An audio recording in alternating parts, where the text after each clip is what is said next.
Oh, wait. Oh, I forgot to get the chat up. Give me a second. Boink.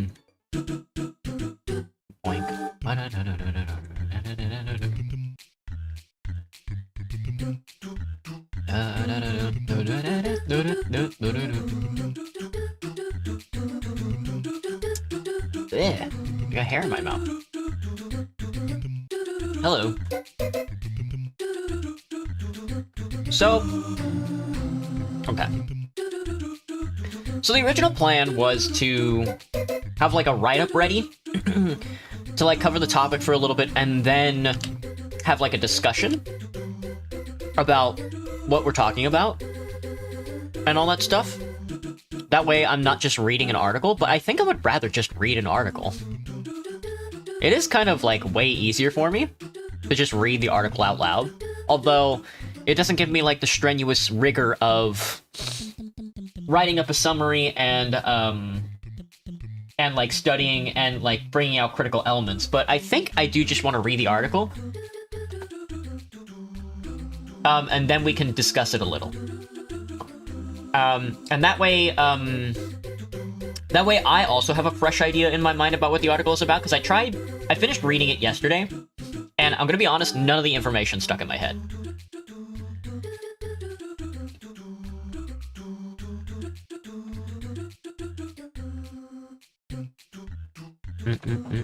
I'm also eating my dinner. So I don't really know what to put on the background. But I think a good follow-up to this is probably Victoria, which is kind of insulting, but I think that's the best way to do it, so. I think what I want to do is get myself up on the screen. Like this. I want to be big. Or maybe not. I could just chill in the background. I don't know. That's whatever.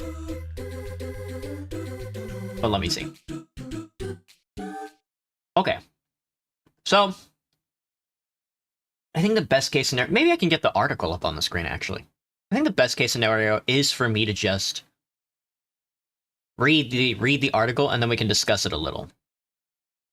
I think that's the best way to go about doing this. You know?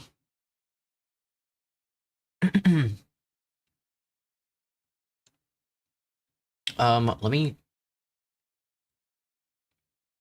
There we go. Dark mode me. We're dark mode posting. So I think that's the best way to do this. We're not going to do any music, it's just going to be me. With that being said, does anybody have any, like, forewarnings? Or is there anything people would like to talk about before I really jump into the article? Because it's a pretty long one. It's probably going to take me, like, a little over an hour to read the whole thing, if I had to guess. Maybe not. Maybe, like, 30 minutes. You know? Maybe 15. The stream may or may not get political. Very true. They put the damn hammer and sickle on the screen. But hello, everybody. Hello, Graham. Hello, Asher. Hello, Marion. Hello, Mick. And hello, Easton. Hello, Benjamin. What's up? I'm probably not going to do too much chatting when I read this. But we're going to be able to discuss it afterwards. So if you have any questions, be sure to, like, write them down. I want you to also know that I don't know much about Cuba, but I do know a little about communism. And revolutions and such, so. You've done nothing but exist? Alright. Well, feel free to discuss without me. If you have any discussion points, but I think I'm just going to get into it. That way we can get this done as fast as possible. And then we can really get into the meat of what I went to do tonight, which is discuss. And then, if we have some time afterwards, maybe we'll play a video game. But, so, the article this week was Cuba 50 years later, where is the revolution going? This was a pretty relevant topic last week, as Cuba seems to be on the menu for the Trump administration. They've stolen Venezuela's president. You know, they're attacking Iran. This whole affair seems to be about isolating and taking... I mean, the American administration's foreign policy right now is to consolidate control over, one, the energy market, of course, as it has always done, as well as its own sphere of influence. It seems the direction that the world powers are taking right now is to isolate themselves into cordon sections of the planet, while, of course, obviously operating to combat each other as much as possible. You might be able to clear a few details about Cuba's history. That'll be good, Grant. That'll be good. Especially, because this is just a little coverage of it. We have probably 1 million documents, theory on the Cuban Revolution, and Cuba itself. We probably have like 1 million on the website itself. We probably have like 1 million documents on Cuba. I mean, at the RCA meeting that I went to this week on Thursday, my big question was like, is the reason why the Cuban Socialist Revolution so successful, especially in America's backyard, was like a victory in its own context, because there weren't any imperial lines to draw, because there wasn't like a cultural line that could be like swayed, or like a religious one like there was in like Ireland, for example. And somebody enlightened me to the fact that there was kind of like a line to be drawn from the imperialist powers, and that was along racial lines in Cuba. But the argument was that the condition was just so exploitative in Cuba that everybody was sort of on the same field, so it ended up just being a class relation. You saw a fair share of Trotsky's ideas? Oh, in the paper? Yeah. The RCA is a Trotskyist organization, so I am also a Trotskyist. At the current moment. We'll see how that goes, but at the current moment, everything I've read about the guy everything I've read from the guy seems in line with what I believe in, so. Alright, let me get a drink of water, and not that unexpected. A white boy from America. I do live in America. I am from Texas, so. Alright. We'll just go straight from the beginning. Oh, it's been a while since I've read on stream this much. I mean, other than all the visual novels I play. like rigorous academic theory. In this article, George Martin looks at how the Cuban Revolution, starting out as a bourgeois democratic revolution, was forced to move against capitalism in order to achieve its aims, a brilliant confirmation of Trotsky's theory of permanent revolution. He also looks at the contradictory tendencies within Cuba in the early years after the revolution. I read The Jungle with no issue, yeah. He goes on to discuss how Cuba resisted the pressures to follow the capitalist road, as happened in the Soviet Union and China, undergoing a serious crisis in the process. Now, however, there are growing pressures also inside Cuba to adopt the so-called Chinese model, i.e. changes that would eventually lead to the re-establishment of capitalism in Cuba. There are also those who resist this idea and are seeking ways of building socialism on the island. On December 31st, 1958, the Cuban dictator Fulgencio Batista met with a small number of his friends to celebrate New Year's Eve at the Colombia military camp. There, they acted out a pre-rehearsed play in which General Eulogio Cantillo, speaking in the name of the armed forces, asked Batista to resign in order to re-establish the peace that the country so badly needs. The dictator then appointed Cantillo as supreme chief of the armed forces and fled to the Dominican Republic. The Batista regime, already on its deathbed, was attempting to change face in order to keep Cuba safe for the US and its local lackeys, but it was already too late. The July 26 movement, M26J, was on the verge of taking power, after having waged a 3-year guerrilla war against Batista, starting on December 2nd, 1956, with the landing at Las Coloradas Beach in the Cuban east. The maneuver by the henchmen of the dictatorship and imperialism was clear, to allow Batista to leave the country safely and install a military junta led by Cantillo, to appear to introduce change so that nothing would really change. Above all, U.S. imperialism wanted to defend its interest on the island, and that required a change of personnel. The M26J replied with a call for a general strike. The message by Castro, broadcast by Rebel Radio, in the early hours of January 1st, 1959, was sharp and clear. Revolution, yes. Military coup, no. To steal the victory from the people will only make the war longer. The people, and particularly the workers of the Republic, must remain alert and follow Radio Rebelle. and urgently prepare in all workplaces for the general strike, which will begin as soon as the order was given, if necessary to counter any attempt at a counter-revolutionary coup. The call for a revolutionary general strike was broadcast a few minutes later.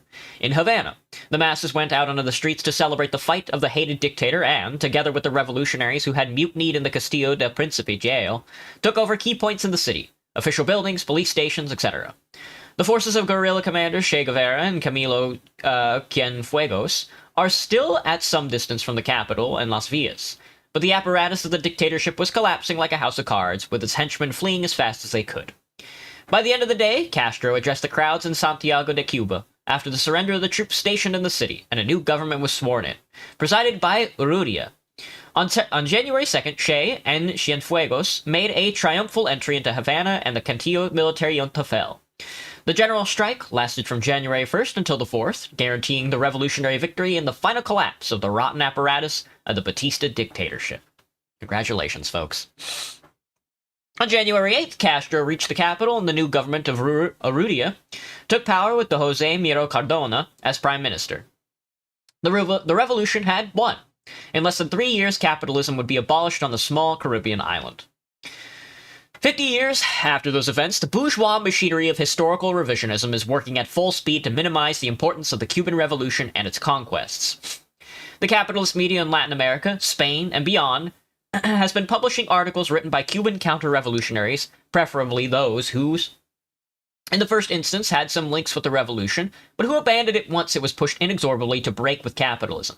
For instance, in Chile, Mercurio has published an interview with Hubert Matos. My God, I'm bad at names. The main argument of this campaign is not that in Cuba in '59 there was no need for a revolution. That would be too crass. The more subtle argument is that the revolution was kidnapped by communism and authoritarianism, and that these have shown, 50 years later, to be unable to develop into country. In Argentina, La Nación's headline is "A Dream of Freedom which ended up in a nightmare of oppression." The hired pens of the ruling class add their own false claims that in '58 Cuba was already a developed country, thus minimizing the later advances made possible by the revolution. These kinds of arguments have been repeated over and over again. We can take, as an example, the article written by Andreas Oppenheimer in the Spanish El País, I think, on January 2nd with the title, "Half a Century Later, Cuba Does Not Have Much to Show." This prestigious journalist, who is the Latin American expert at the Miami Herald, makes up a series of facts and statistics to prove not that the Cuban Revolution was not justified, but that it was not worth it. Other Latin American countries, like Costa Rica and Chile, achieved more than Cuba without sacrificing basic freedoms and at a much lesser cost in terms of human suffering. What a scandal! Since when did Chile not sacrifice basic freedoms and had a low cost in terms of human suffering?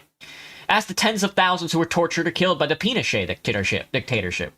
Mr. Oppenheimer, who knows these facts very well since he is a Latin American specialist, complains about the high human cost of the revolution, which he estimates as the exile of 10% of the population. But does not tell us anything about nice democratic countries like Ecuador, El Salvador, Guatemala, Mexico, and many others, where millions have had to emigrate, leaving behind their families, risking their lives across borders, and finally suffering the most brutal capitalist exploitation, institutional racism, police brutality, etc. In the case of Ecuador, Mr. Oppenheimer should know that a quarter of the total population has had to immigrate. Let us talk about these human costs. The influence of American propaganda was hard to avoid back then. Hey, I can imagine. Monroe Doctrine is a bitch and a half.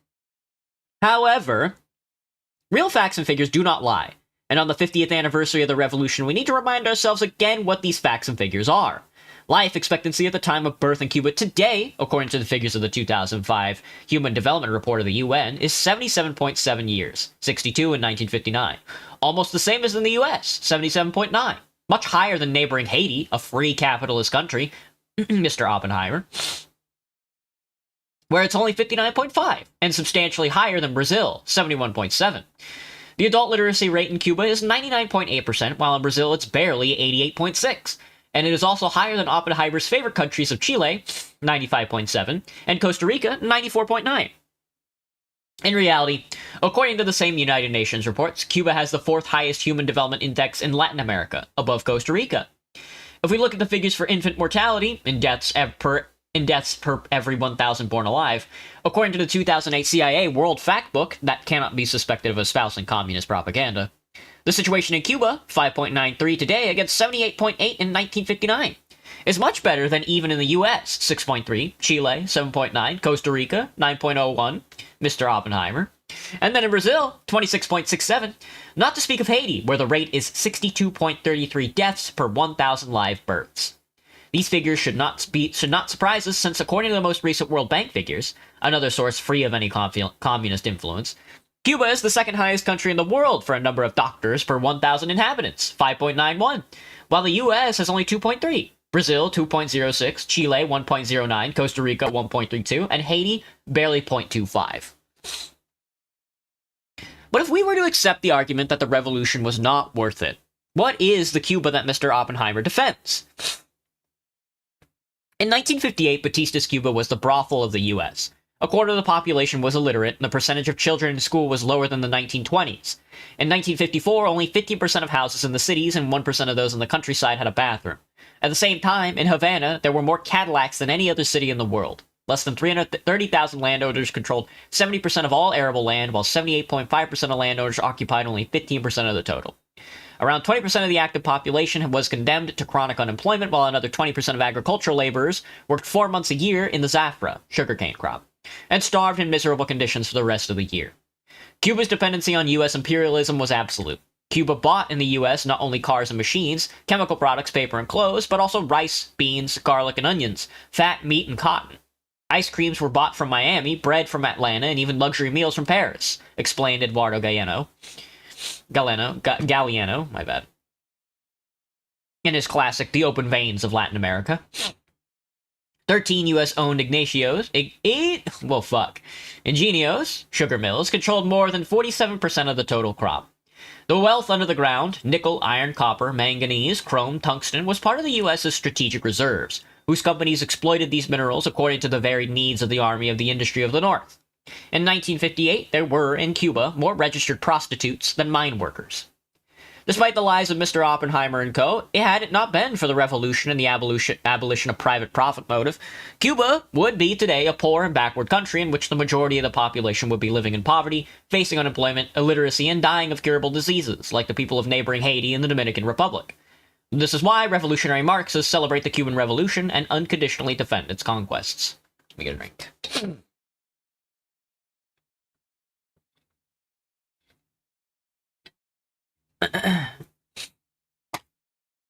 The character of the revolution.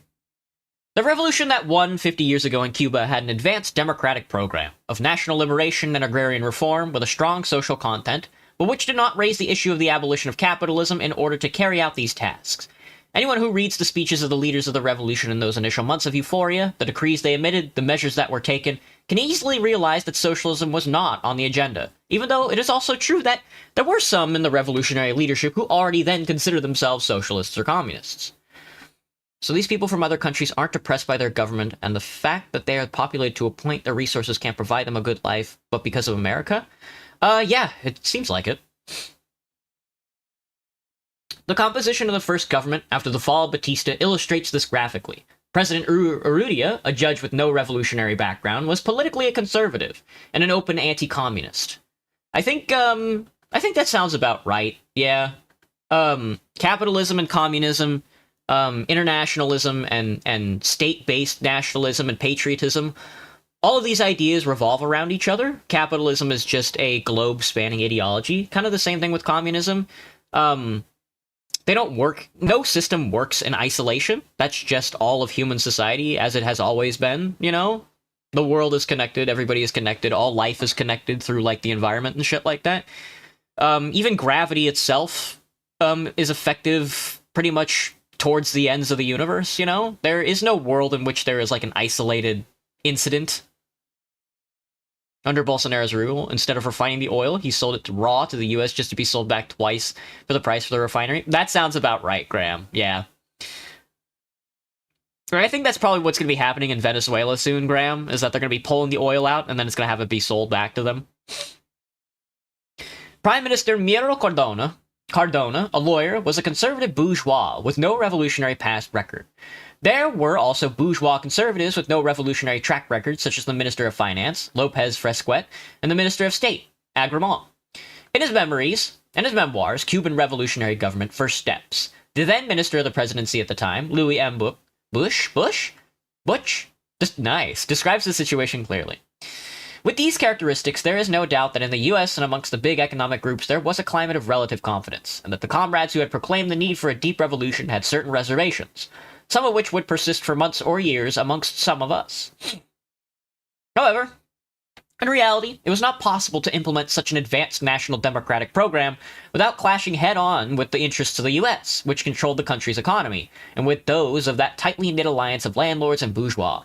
That was imperialism's local lackeys. The development of the Cuban Revolution between 1959 and 1962 is a brilliant confirmation of the theory of the permanent revolution that Trotsky had formulated on the basis of experience of the Russian Revolution. People misunderstand resources, how they work, is why countries fall apart. Capitalism monetized retrieving resources and providing them a resource they could use to trade for resources they need. Yeah, I agree. Capitalism monetized retrieving resources and providing them a resource they can use to trade for resources they need. I agree with that, and how they work is why countries misunderstand resources. Yeah, I agree. There is capitalism, yeah, I agree, is like an international system. So it's never as efficient to pull resources out and then manufacturing in your own economy and then give it to your own people. Circling in that way, that like economic style, is not efficient or profitable or in the interest of the people who lord over all of society and in every nation state across the planet. What is more in the interest of the ruling class is to have like a population somewhere in some nation state, pull resources out, and then trade that. I'm so sorry. And then trade that to a different nation state that is manufacturing things, and then have like the bourgeois that rule over all of the world in a different state. It's just more profitable, more efficient for the ruling class to break up the working class in that way. I completely agree with what you're saying, Stalking. Yeah.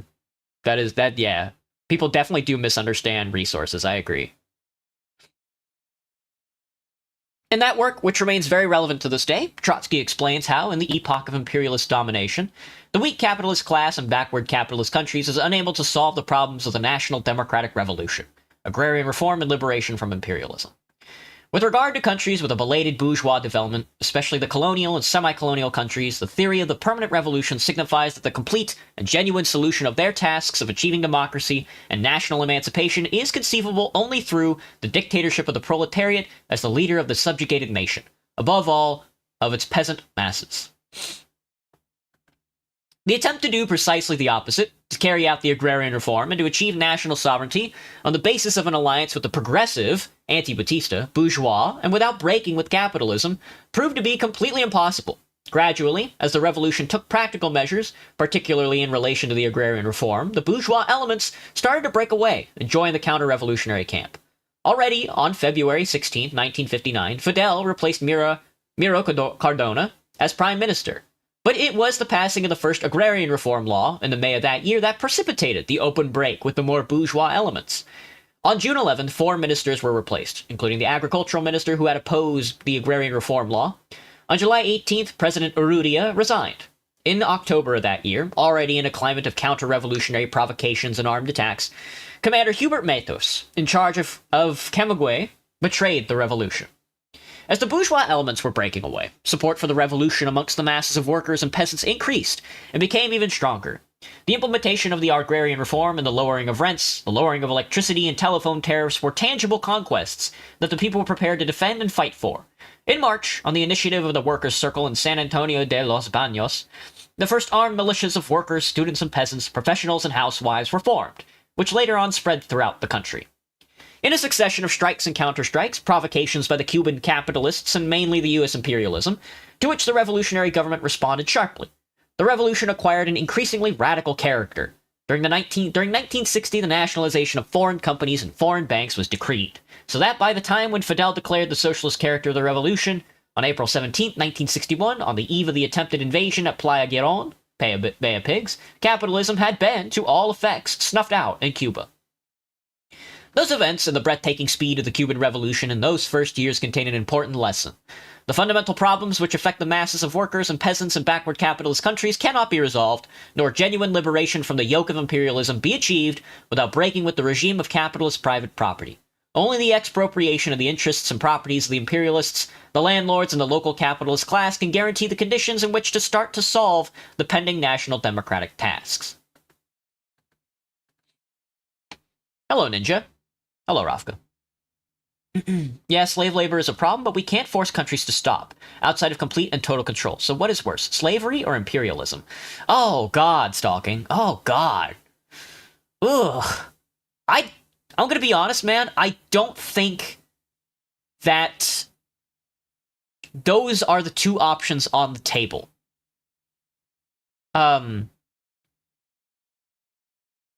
That's rough. That's a rough offer. That's a rough ultimatum, man. We first have to ask ourselves who's offering that deal, slavery or imperialism, and then we have to find a body of people willing to go along with that. He spreaded money to all of us, of course. We will take it, but if we were just nice and not hostile, we would be in the billions by the us. Huh? Check this out. I just drank some water. This may sound bold, but religion is one of the most efficient kind of propaganda to this day.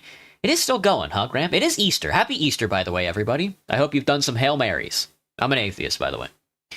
It isn't an offer, it is what is happening. Okay, so regardless of if we're picking slavery or imperialism, it's not up to us.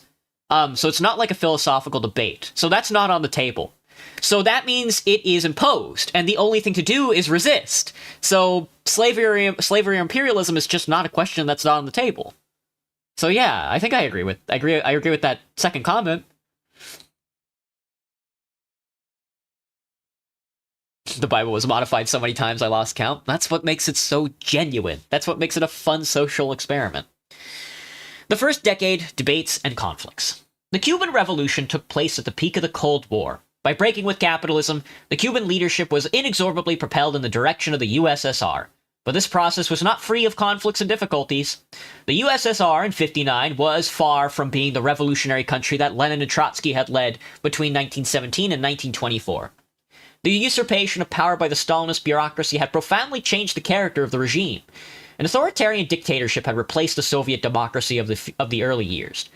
Even though the state property of the means of the production and the planning of the economy remained, and had allowed the USSR to make enormous leaps forward, the bureaucracy had adopted a profoundly conservative and counter-revolutionary outlook. The foreign policy of the Stalinist bureaucracy was based on so-called peaceful coexistence, in opposition to the revolutionary internationalism of Lenin and Trotsky's Soviet Russia. In Cuba, Stalinism had already had a disastrous impact on the policy of the Cuban Communist Party, later on to be renamed the People's Socialist Party, to the point that the party participated in the Batista government of 1940 and 44, having 2 ministers. For many Cuban revolutionaries in 1955, the PSP was not considered a genuinely revolutionary organization. The leaders of the PSP found themselves on many occasions to the right of Fidel when he was carrying out the nationalizations of 1959 to 61. Despite that, the powerful attraction of the USSR for a small nation which had just freed itself from the yoke of major imperialist power only 90 miles away from its shores was very strong. But we should not forget that the leaders of the Cuban Revolution did not emerge from Stalinism, but had their own basis of support. They had carried out their own revolution and did not depend completely on the USSR. During the first years of the revolution, the relationship with the USSR was full of contradictions and conflicts, including purges against the Stalinists within the unified revolutionary organizations, like the 2 purges against Escalante in 1962 and 67 to 68. It was perhaps Che who most acutely expressed these contradictions. To him, the idea of peaceful coexistence was, and rightly so, a counter-revolutionary idea. Clearly, Fidel and Che thought of the Cuban Revolution as part of the Latin American Revolution, and, more widely, as part of the struggle of the colonial peoples against imperialism. This conception clashed head-on with the foreign policy of the Soviet bureaucracy, and led to a conflict in many communist parties on the continent. The mistake of Che was to try to take the methods of the guerrilla foco, which had been successful in Cuba because of the particular set of circumstances, and try to generalize them as valid to all countries and all circumstances. Rejection of Stalinism was very strong among a generation of revolutionaries who had come to Marxism through their own experiences in the Cuban Revolution. The team of the philosophy department at Havana University, for instance, rejected the Soviet manuals of Marxism-Leninism and worked out their own curriculum based on the study of the original texts of Marx, Engels, Lenin, and the classical philosophers to study Marxism. The same group of revolutionaries, most of them very young, started the publication of the Pensamiento Critical Thought magazine, where they debated openly and in a critical manner different versions of Marxism, trying to break with the ossified, distorted, and anti-Marxist version they were getting from the Union. In the field of arts, culture, and cinema, there were sharp public polemics against the attempt of the Stalinists to impose Soviet realism and censorship of anything that deviated from it. Guevara defended the planning of the economy and the need to industrialize the economy against the Stalinists, who argued for the use of market mechanisms and material incentives in the running of the economy. However, this period came to an end at the beginning of the 1970s. The failure in '67 of the attempt by Che to spread the revolution to the continent marked the isolation of the Cuban Revolution. The failure of the 10 million ton sugarcane crop of '70, which led to the dislocation of the country's economy, marked the complete economic dependence of Cuba on the USSR, which was sealed with the entry into the CAIM, Economic Mutual Aid Council, in 1972. This dependence of the Cuban Revolution on the Stalinist USSR had important negative consequences in all fields. The discussion of ideas was curtailed. Both the philosophy department and the Pensamiento Critico were closed down. In the field of arts and culture, there was repression and censorship, the dreadful Gris, 5 Gray Years, and foreign policy, and in economic policy, etc. Alright, let me get a drink. What you got for me?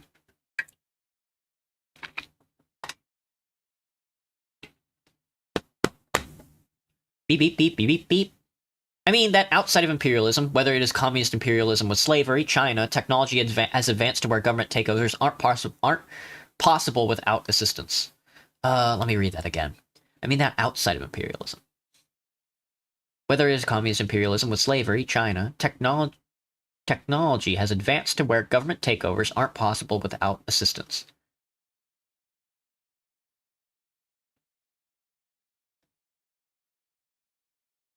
Link for the article. Aren't possible without assistance. Let me think on that. I have to kind of think about what that means. Cuba resists the fall of the USSR. However, despite this process of Stalinization, the Cuban Revolution was not dead, and her vitality and roots amongst the masses came back to the surface at the end of the 1980s with the collapse of the USSR. For nearly 2 decades, the Cuban economy, blockaded by the US, had become completely linked to that of the USSR and the Eastern European countries. It could even be discussed whether this integration did not take place in a distorted manner, stalling the development of an industrial base in Cuba, something which Che had defended. What is clear is that the impact of the collapse of Stalinism was catastrophic from the economic point of view. The USSR used to buy Cuban sugar at prices higher than those of the world market, and sold Cuba all sorts of products, from machinery and spare parts to food and fuel, at prices below those of the world market, as well as offering loans with very favorable conditions, which then Cuba could use to buy products on the world market. 63% of Cuba's imports of food came from the USSR, as well as 80% of imports of machinery. 80% of Cuba's trade took place with the USSR and the Eastern European bloc. All of this vanished overnight.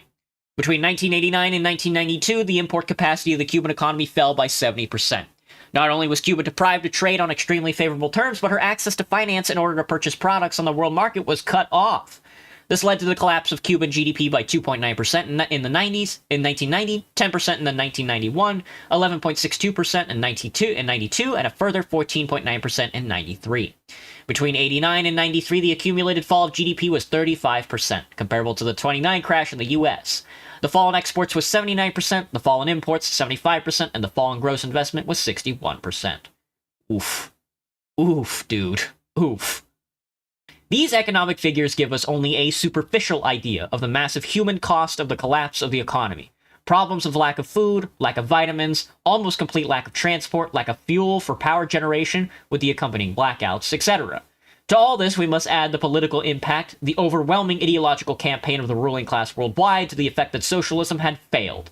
The collapse of a system which had been a point of reference for Cuba for 20 years, and of which no serious criticism had been made.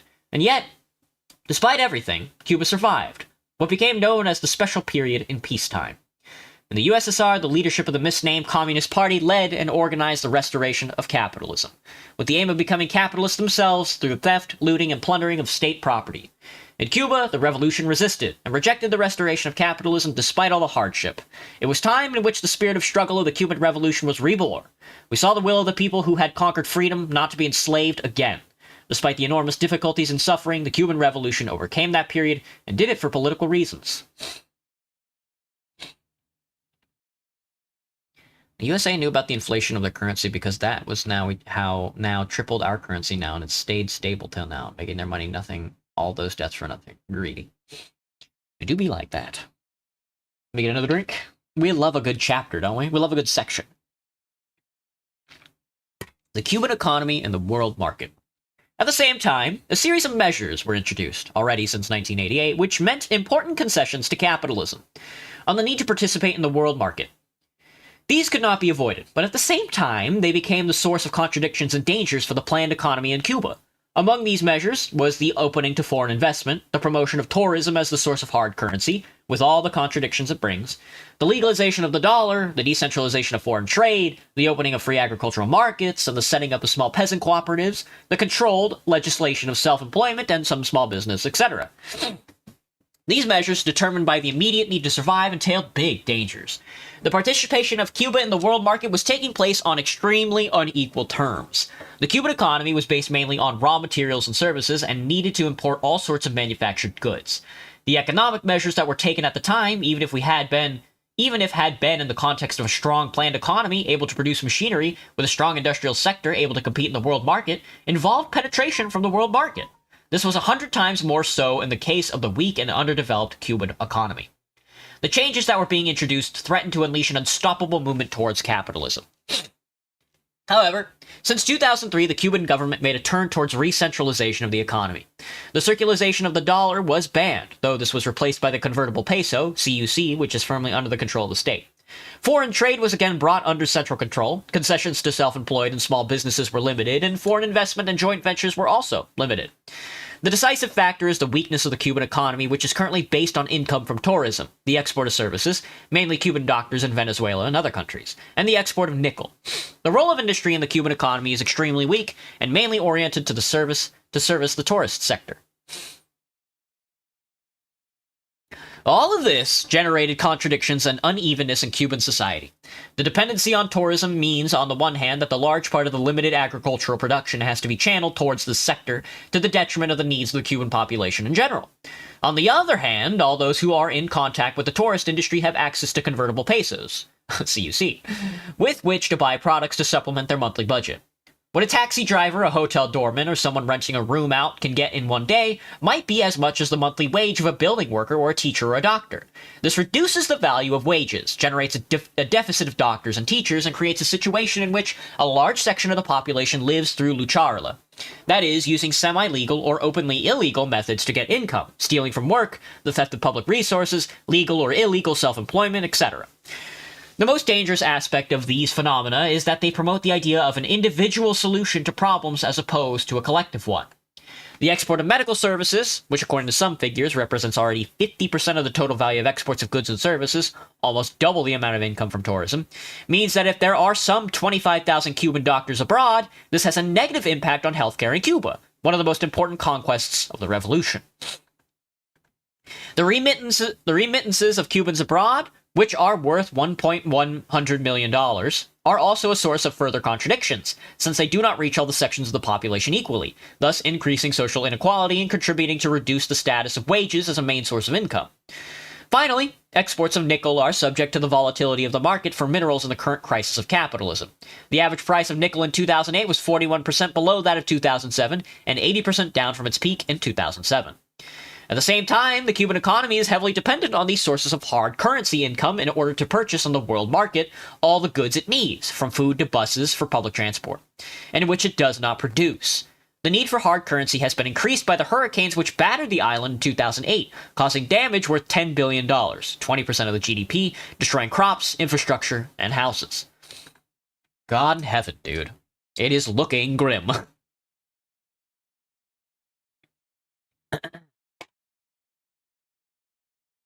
The world revolution, the only solution to the problems of the Cuban revolution. What's crazy to me that he's a freedom fighter and opened the safe for us all, but Haiti is still struggling for police forces and civilian takers.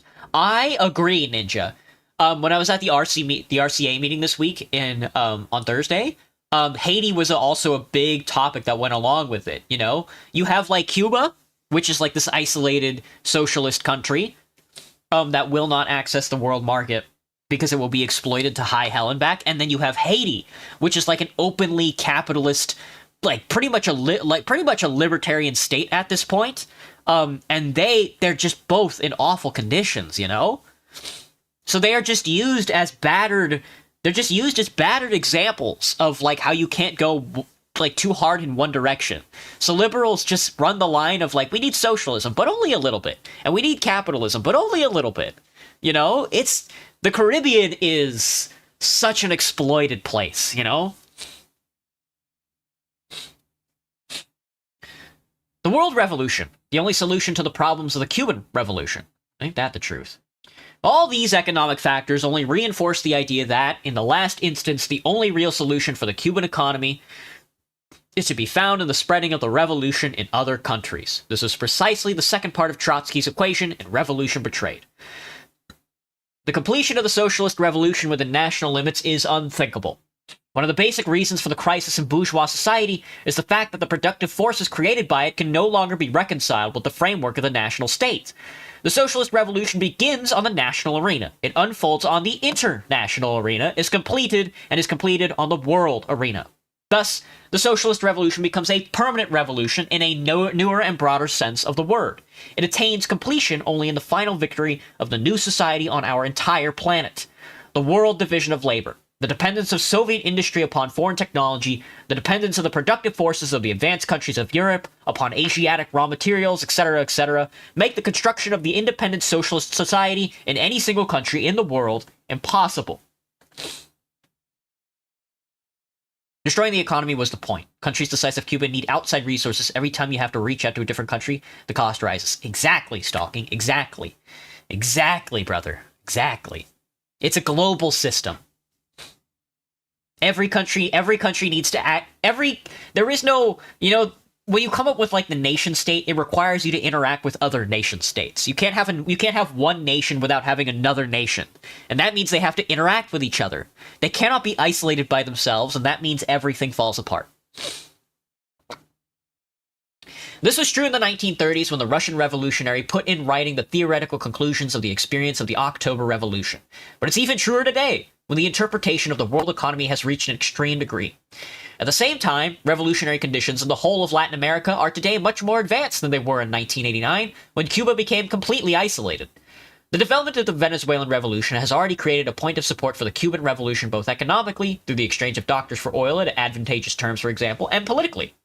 This confirms the need to spread the revolution internationally as the only way out for the Cuban Revolution. This is despite the fact that in Venezuela, capitalism has not yet been abolished, and if it is not, the Venezuelan Revolution will be defeated, which would be a severe blow to the Cuban Revolution. For this reason, the foreign policy of the Cuban Revolution must be firmly based on proletarian internationalism.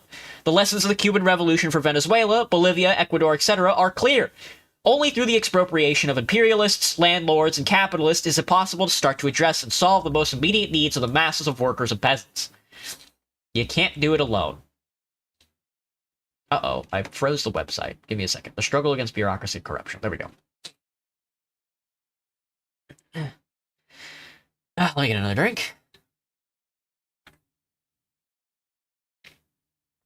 The struggle against bureaucracy and corruption. Ain't that the truth, dude? Now, here's the flip side to it. There's like Cuba as like the socialist nation, but there's also Cuba as the bureaucratically captured nation. However, not all the problems which the Cuban Revolution faces arise directly from her isolation or are external to her.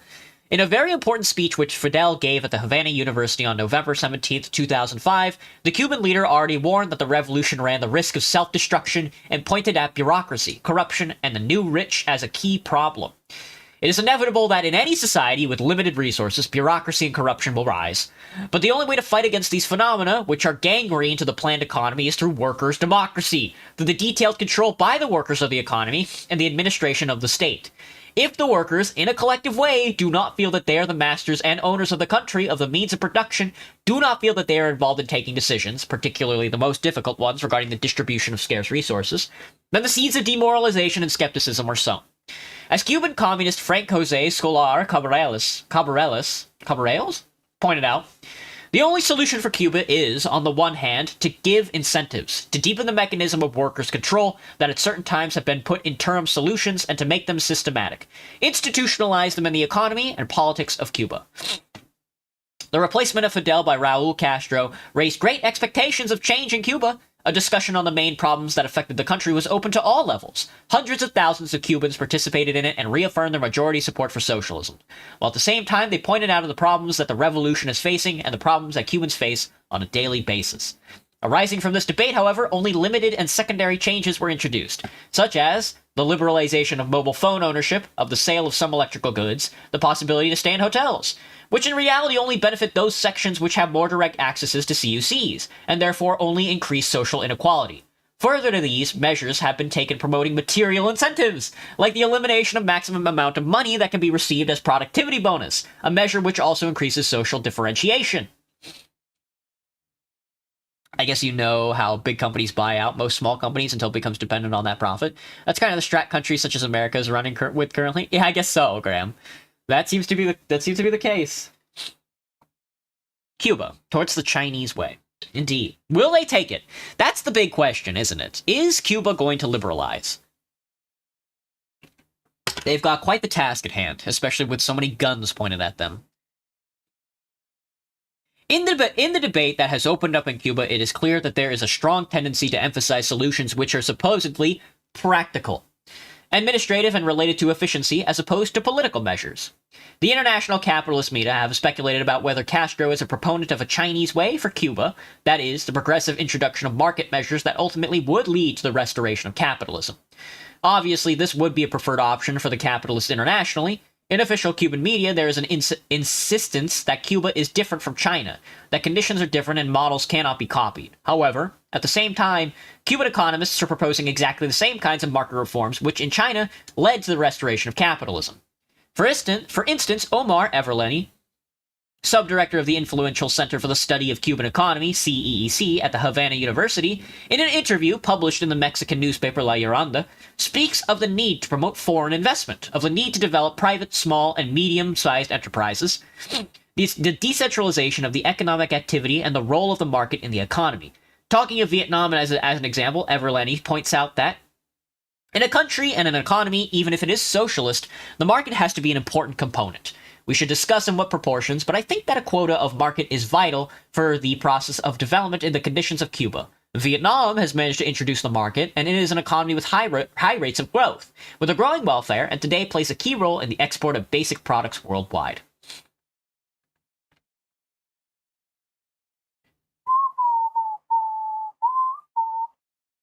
Hello, baked beans. The same Omar Everleni repeats the same ideas in the recent article. The Cuban economy needs urgently a deep structural transformation emphasizing decentralization. In such a strategy, it is necessary to include the design of non-state forms of property, not only in agriculture but also in the manufacturing of service sectors. The state should keep for itself the role of regulator and concentrate its energy on the strategic sectors. The 50 years of Cuban socialism show, with some exceptions, that re-centralization and policies oriented at pushing the market away have provoked economic recessions and adverse situations.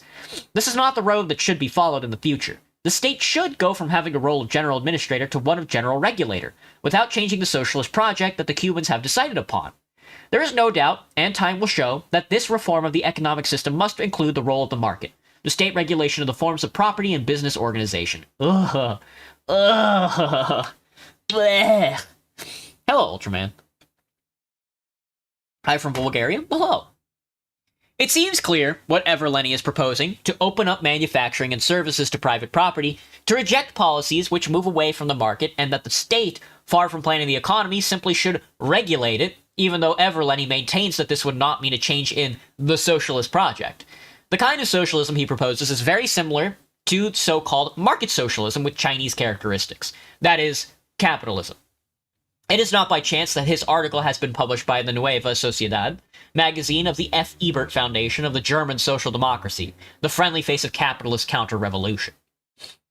Armando Nova, also from the CEEC, insists on the need to give full autonomy to companies, cooperatives of different kinds, in the agricultural sector so that they have the autonomy that they need to be able to decide on how to combine the productive factors in an efficient way, the acquiring of productive resources to have control and decide over their final product, economic profits, in summary, to make real the feeling of ownership.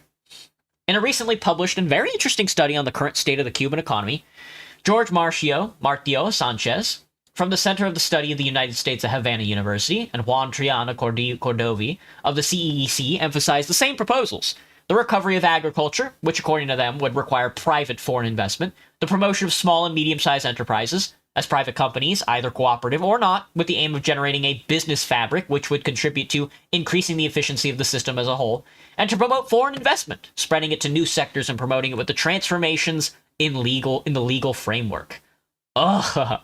How do communists make sense of the Venezuela breaking the deal with the U.S. and stealing the means of production? They went from the fourth richest country to starving very quickly. How do communists make sense of Venezuela breaking the deal with the U.S.? I think they make sense of breaking the deal with the U.S. because they were probably in worse conditions under the U.S. imperialism than they were under their own conditions. Like, stalking, it happens all the time.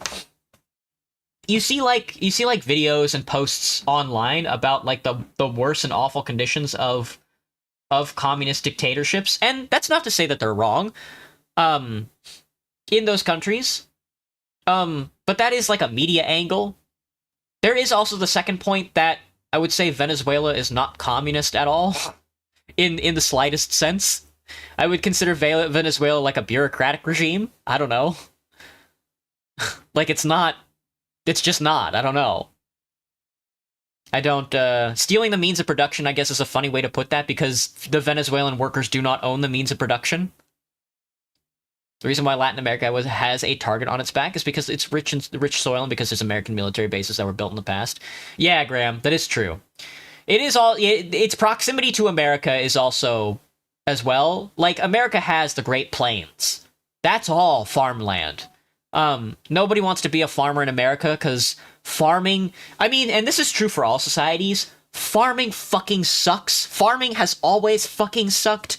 That's why feudalism came about. The manorialisms and the military-based, like, overlording society exists. Like, it came about because farming sucks, and telling people to farm for you is easier than farming yourself. Removing the military bases somehow just makes them think it gives them the right to attack also. Yeah, Graham, that's right. It is a dictatorship. The government stole the production with the promise of redistribution. Yeah, but that didn't happen. I mean, Venezuela might have been a dictatorship, but it wasn't dictated by the proletarian. It was dictated by a bureaucratic regime, a Catholic bureaucratic regime. The government stole the production with the promise of redistribution. Which government doesn't promise to redistribute shit? I don't know, man. I think there was some element of the workers, thinking that they were, pursuing communism, but that's just what happens. I mean, we covered Venezuela a little while ago at the RCA. I can shoot you a link if you want. It's just the fact that, like, Venezuela's government has and has not been communist in any sense of the word. They are not socialist. They don't work towards a communist project. They don't work towards a socialist project. They might claim it, but anybody can claim it. And the workers certainly don't own the means of production. Like you said, a promise of redistribution. These measures that are being proposed, taken as a whole, can be called the Chinese way, or any other name. But in practice, don't get me wrong, I'm not batting for Venezuela. I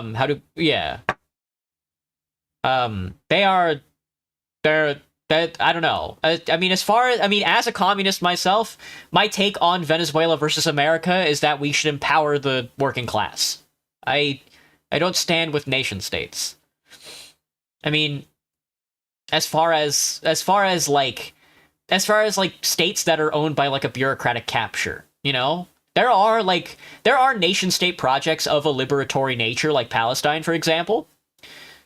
But if Palestine decides that it's just going to be like a bureaucratic regime after or before the fighting stops with Israel, then I don't support it afterwards. I support the working class. But I mean, for me to support the working class in like a nation that's being attacked, it has to at first stop being bombed out. You know? These measures that are being proposed, taken as a whole, can be called the Chinese way. I mean, I don't know. I'm just a white boy in Seattle. It's not like I have any fucking control over anything. But in practice, they are the same measures that were introduced originally in China with the aim of developing the economy, which ended up with the restoration of capitalism. In the Cuban case, the adoption and furthering of these kinds of measures would not only entail the risk of leading to the restoration of capitalism, but would not even achieve any of the economic results of China. Sorry if I read your message wrong, Stalking. For some reason, I take intonation very poorly. Would not even achieve any of the economic results of China, precisely because the conditions are very different. Among other things, Cuba does not have a massive reserve of cheap labor, or the capacity of the state to create infrastructures for the export industry. Furthermore, the world economic recession has destroyed the export markets from which China benefited originally. The introduction of some of these measures has already started, particularly in relation to agriculture, the decentralization of decision-making in the economy, and the link between wages and productivity. Oof.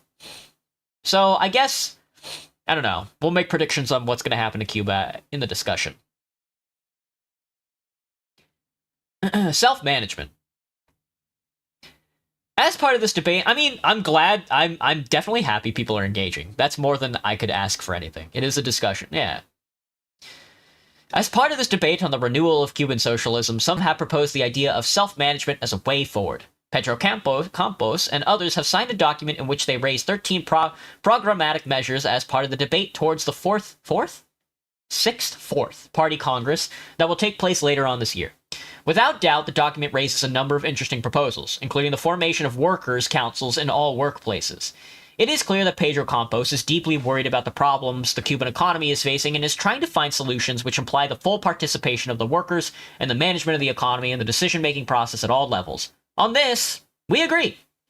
However, we think that the main idea of the document is not only wrong, but also very dangerous. Basically, it proposes that in small and medium-sized enterprises, the property over the means of production would be given directly to the workers in full, either through sale, paid up front, or on credit, or transferred by the state, and that the companies of national or strategic interest would be co-managed between the state and the workers' collectives, where ownership and administration could or could not be shared by the relevant state body, handed over partially or completely as a lease or in usufruct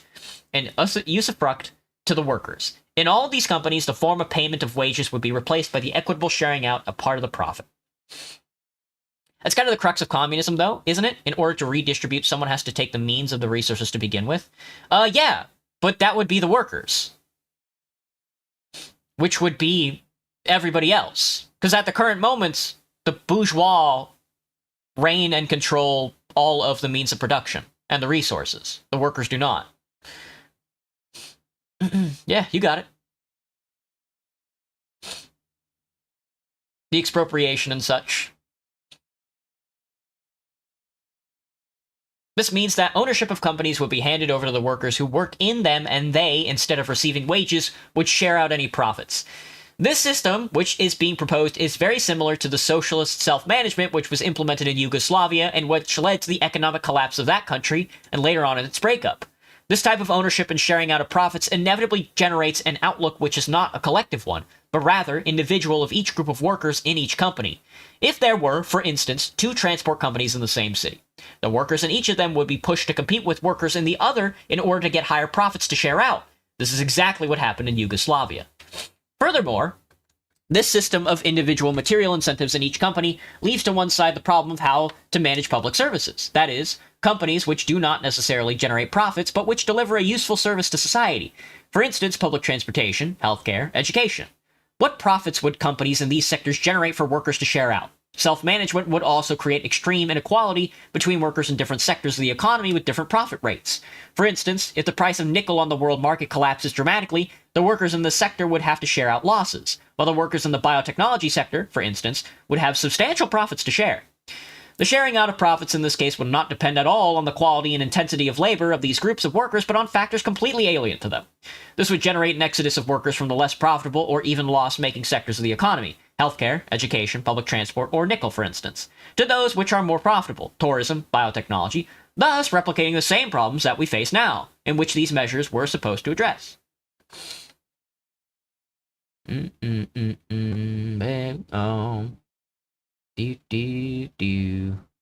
VTuber like the rest of them. This is why you kinda should understand.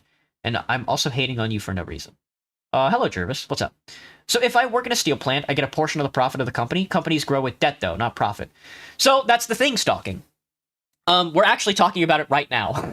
We're actually talking about that instance right now. So, communism and socialism, destroy companies.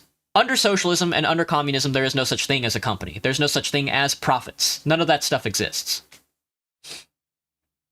Good night, Graham. Thanks for stopping in. Thanks for the information. Sorry it's a little later, I know. I just got off of work at 8 o'clock. The fact that workers' wages would be linked to profits would reproduce all the problems that cooperatives face in a capitalist economy. The workers would be forced to exploit themselves further in order to get enough profits to share out, or in order to get more profits than the workers in other companies they compete with through longer hours, higher intensity of labor, leaving to one side health and safety considerations, etc. We understand that in the system proposed by Compost, there would be competition, since that he says that the state monopoly controls in the domestic market, which currently exists, would have to disappear and give way to commercial activity. In reality, self-management with a market inevitably leads to capitalism, and it is not very different from the proposals of those who are pushing for market measures, material incentives, and the privatization of small and medium-sized enterprises, which we have analyzed earlier. Far from liberating the workers, this program would turn them into capitalists. Camilla Harnecker has criticized both those who defend market mechanisms to stimulate production and those who, like Pedro Campos, propose that the workers should be the direct owners of the companies in which they work.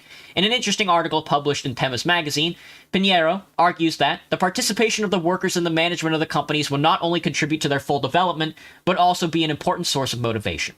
In this brilliant analysis of the Stalinist degeneration of the USSR, Leon Trotsky insisted that the planned economy needs workers' democracy as much as the human body needs oxygen. The workers should be and should really feel themselves as owners of the means of production and the state, and participate directly in an efficient manner in running of the economy and the administration of public affairs. But the program which more faithfully reflects these needs is the program of workers' democracy and democratic planning of the means of production, the program of Lenin and Trotsky. What do I even work as? I'm a cashier at a Whole Foods. Ideological rearming of the Cuban Revolution.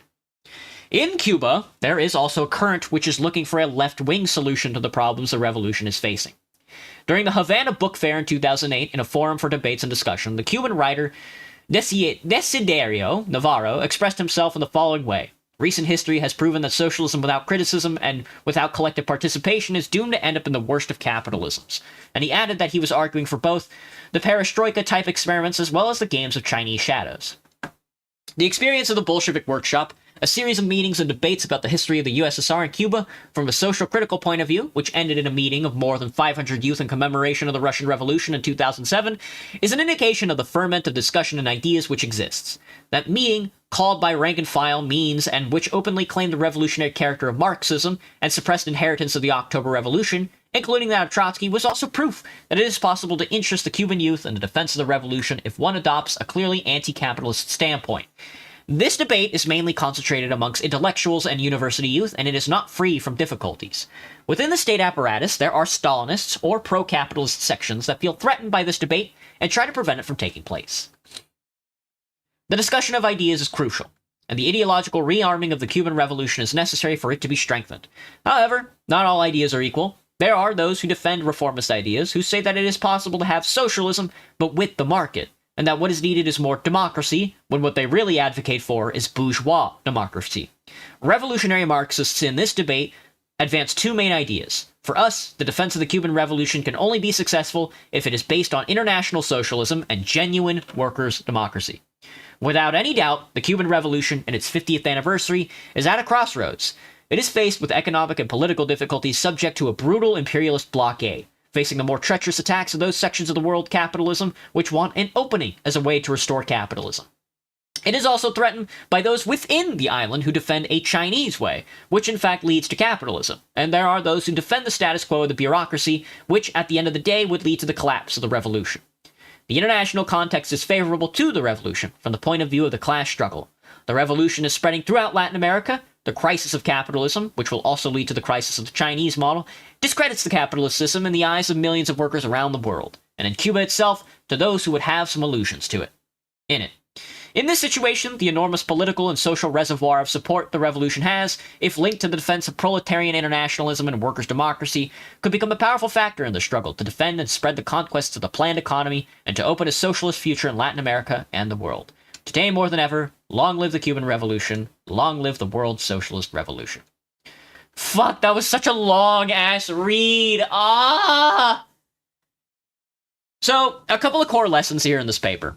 And it is, like, the two big reasons, especially at the end there, that were talked about were, like, the two developing reasons on Cuba, especially in the modern era, are effectively as such. And it is one, the first point is that a revolution that happens in one nation by itself is doomed to fail.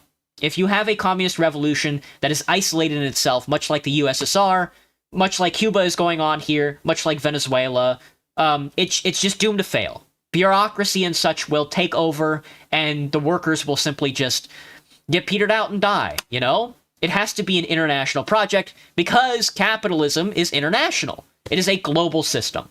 There is no such thing as, like, capitalism in one country. That doesn't even make sense. And then there is also, of course, the second part of this, which is, what was it? I had, like, two parts to this. Which I guess is that, like, the first part is that, like, internationalism, Cuba has to have a more internationalist point of view, and that second point is that if the workers aren't in control of the society, if it is a bureaucratic state function, even if it even if it isn't capitalist, if it's a Bonapartist proletarian state, then that's just not socialism. That's not the communist project because it's not in pursuit of a classless, stateless, moneyless society. The state takes over as the class. So it's just not socialism. Companies are what created the world we live in, though. They progress humanity at a rate we hadn't seen before because of incentive to innovate. At one point, stalking. I agree with that at one point. Historically, capitalism has definitely been a progressive force. I mean, fuck, dude. It gave us, like, medicine. It gave us technology. It gave us computers. You're absolutely right about that. It put us on the fucking moon, for God's sakes. Like, God fucking bless. But it has also created new immense ways of suffering. And isolation. I don't think it's that tough, stalking, to go outside and find, like, to go outside in any city, and find just, like, a bunch of people dying under a bridge. I don't think you can go into any city anymore without seeing somebody just dying under a bridge. That is also all because of companies. That is also all because of capitalism. Like, I agree that capitalism and its aforementioned, like, evil technologies have brought about extremely progressive historical change. The bourgeois revolutions of, like, Napoleon were extremely progressive. I agree. But why should we stop? Why should we stop there? I mean, if people are dying on the street, people are dying on the street. I mean, you can't look at the news nowadays without hearing, like, a missile from Israel is being launched into Palestine, without finding out that, like, the modern U.S. state apparatus is starting another war, is stealing presidents from other nations out of their fucking chairs. The imperialist realm of the world, the capitalist imperialist realm of the world we live in today is having a crisis. And it's only going to get worse. Wages have been stagnating. My rent is basically like 3/4 of my paycheck. Who can afford to pay rent nowadays? More and more people, especially here in America, more and more people have to live at home. Gas prices are through the fucking roof. These are all tangibilities. So why should we stop at the most historically progressive force? Why can't we just go further? Why do we have to keep doing capitalism? Hello, definitely. Can we talk about when I'm going to give me my library too? What is a library too? Where is my library? What is a what are you talking about? Do do do do do do do. So I guess that's like those are like the two central parts of like the Cuban Revolution. Is that one, a revolution isolated in itself is doomed to failure. You know, it has to be an international program because capitalism is an international system. Oh, Library of Ruina 2? Oh, I don't know. I didn't really like Library of Ruina 1. I didn't know there was a second one. What's it called? Is it on Steam? I don't see it. And then the second lesson is, of course, if your revolution isn't sufficiently democratic, like a workers' dictatorship democracy, you know, then it is a bureaucratic problem. There's a problem with bureaucracy, as you stated, though. They're taking your money and pocketing it instead of using it to bolster our very robust socialist systems. They're taking the money and pocketing instead of bolstering our very robust socialist systems. Yeah, I agree. I agree, Stalking. It is because the workers' ideological leadership is not oriented towards communism. It's oriented towards proletarian. It's oriented towards like a proletarian dictatorship without the desire to move towards communism. Not really a proletarian dictatorship, but like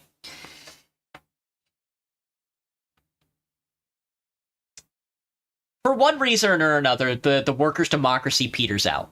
You know, if the workers' democracy simply does not take hold for it could be any number of millions of reasons. There's a million historical reasons out there why it just doesn't take.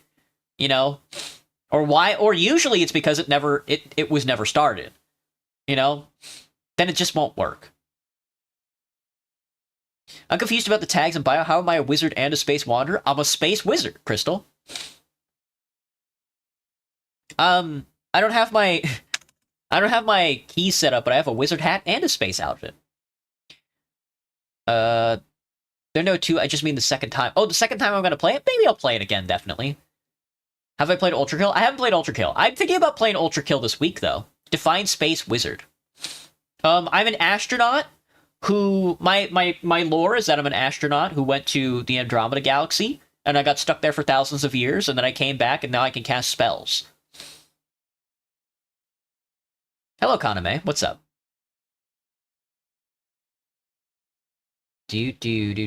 Also, I wouldn't call them robust socialist systems.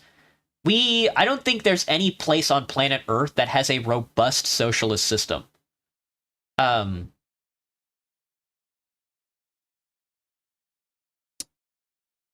I can't really think of any off the top of my head. Not that I would know of. Not that I would know of at all, you know?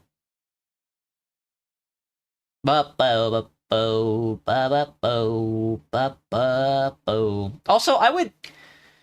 Maybe this is just me. I would also stop focusing on things like calling specific words. I mean, the definitions are important, don't get me wrong, but I would focus more on, like, if you are interested in this stuff, I would focus on more directly on, is this location that I'm looking at? It doesn't matter if it's the USA, Cuba, Venezuela, the UK, or like the grocery store down the street.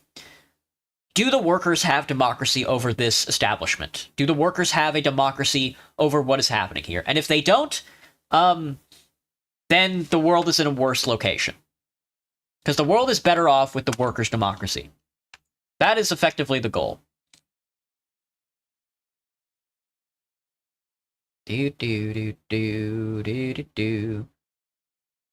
Where else am I live? I'm live on YouTube.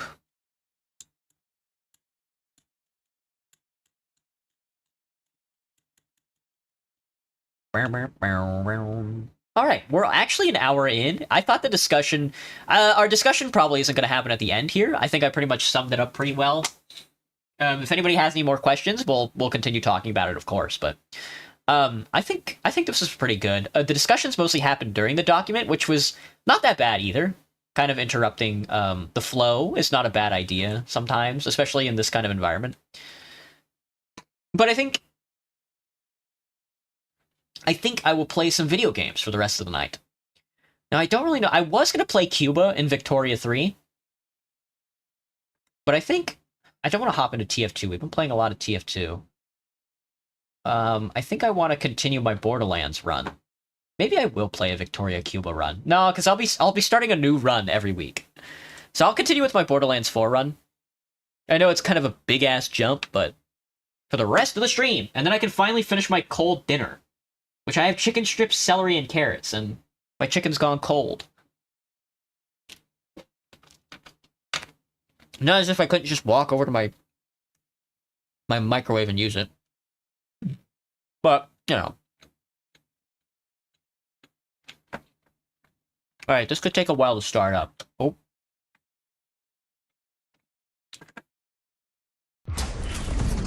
Oh. Alright, gamers. Let's shoot our little guns. Cuba.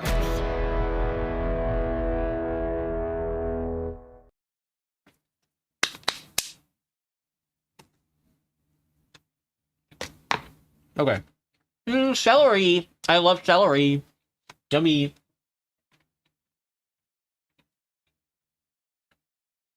So, what happened was... Oh.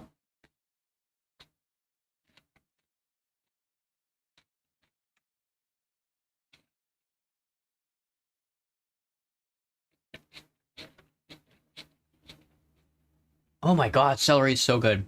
What happened was, I made my lunch for today. It was chicken strips. Did my game just crash? No way. Oh, okay. I got scared. I made lunch today for work. And it was chicken strips, celery, and carrot sticks with blue cheese dip. And I forgot it at home, because I'm smart. And so I ate lunch at work, and now I'm eating my lunch that I made for work. Maybe I should have saved it for tomorrow. Damn.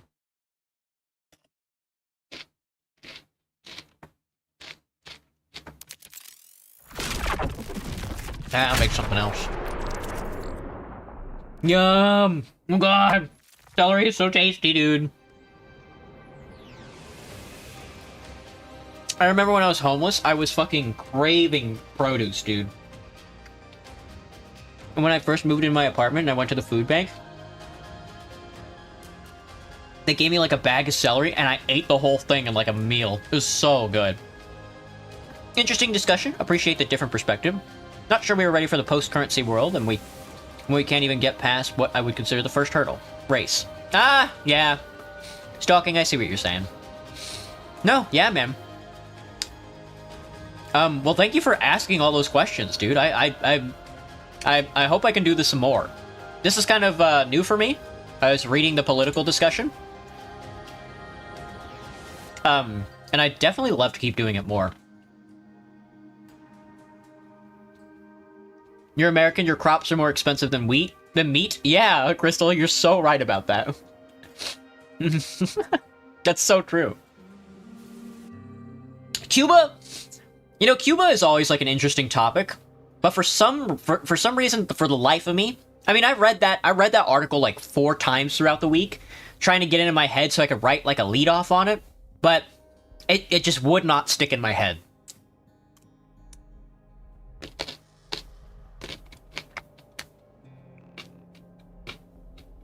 Celery.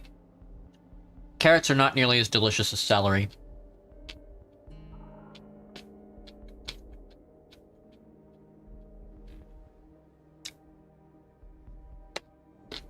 Yum.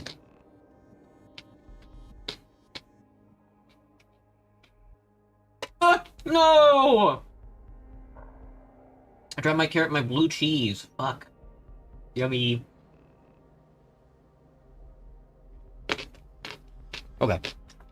Continue. I'm gonna use my little gun. I'm gonna shoot the enemy gamers. Hello, Neko. No, yeah. But I also always appreciate a different perspective on stuff, because sometimes I feel like my own perspective is so limited. Where the fuck am I? What is this? Was I doing this? I'm gonna get this deadbolt. I was doing this. I just never picked it up. Oh my god. It's so quiet.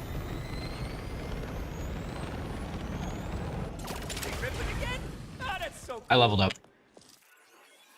Did I get the shit and then leave and I just never picked up the deadbolt? I'm bad. I'm bad.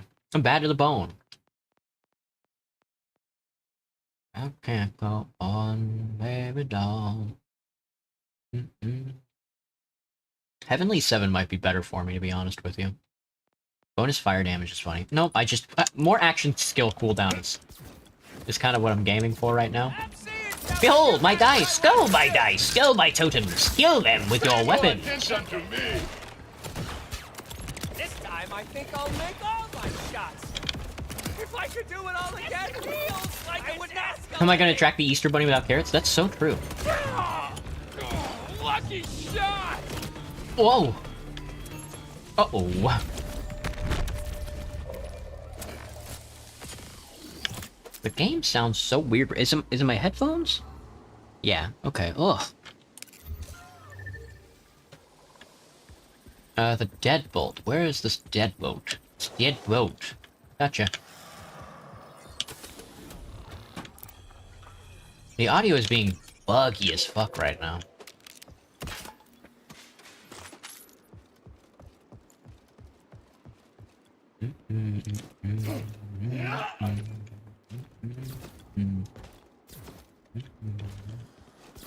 Is there anything up here that I should know about? No? I guess not. We did get the deadbolt. Look at us. Look at us, look at us, look at us go. Is that the quest?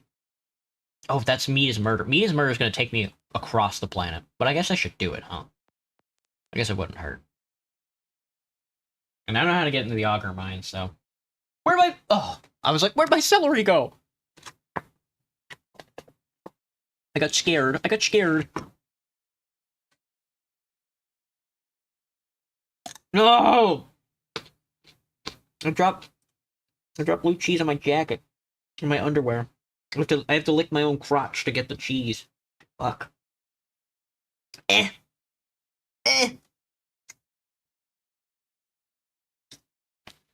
Fuck. Hang on. I gotta use a vegetable. No! I'm dropping it everywhere.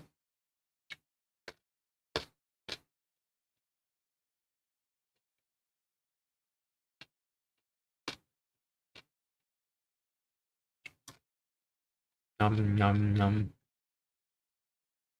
Okay. Give me a hot second.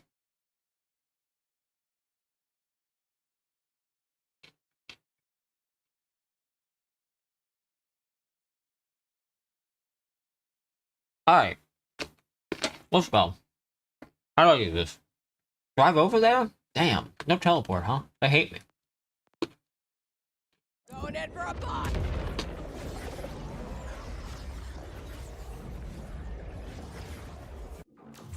You know, I never remember Borderlands being such a quiet game. We've got hope. What do you jerks have?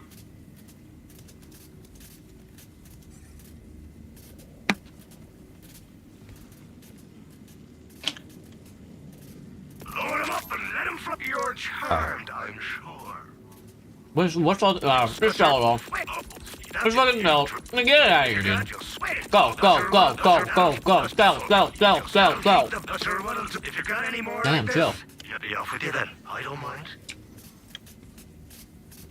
Give me a hot second. So true. Oh, serial number. Where am I going? Oh. Okay. I remember equipping the rockets, dude.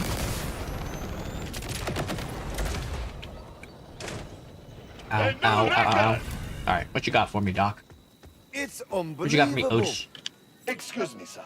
I am Cash, your friendly crime-fighting robot. Have you seen... My audio is so anything bugged. suspicious around here? Anything gone missing? Only some of my most valuable tools. Bunch of fiddly bits, what for tinkering with electronics. Old mess of radios. Couple of He premium is, man. quality axes. You name it. Listen, you gonna catch the bugger who did this or what? Yeah, mate. I will. After all, what would Oh. I do if I were not It Captain is my Quick? headphones. Damn. Do you have any leads on where they might have gone? Hello, bucket of rusty doorknobs. What's up, man? Except, of course, for the old cave behind the waterfall. But no one ever goes there on account of all the Rippers nearby. A hollow behind a roaring curtain. Like a cave behind a waterfall. Oh, love how my system works. I miss Marcus. I can't go on, baby dog. Might just be fast to drive it. There's also a bolt on the island that I would like to go achieve.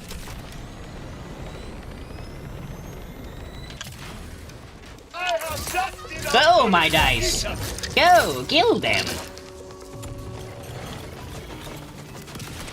Oh, I forgot I can cast 4 dice. Behold, my grenades! They heat seek.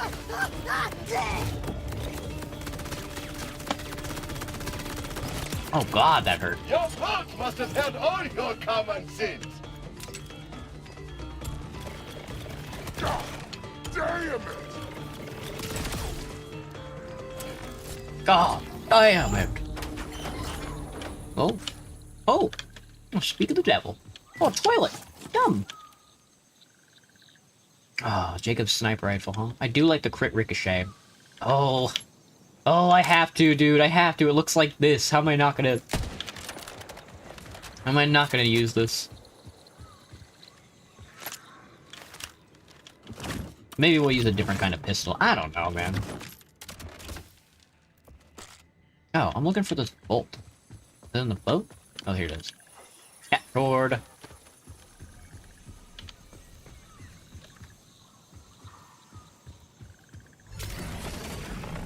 Let me see. How many? I should have gotten, yeah, a couple SDU points from that. 15? Nope. Not quite what I'm cracking.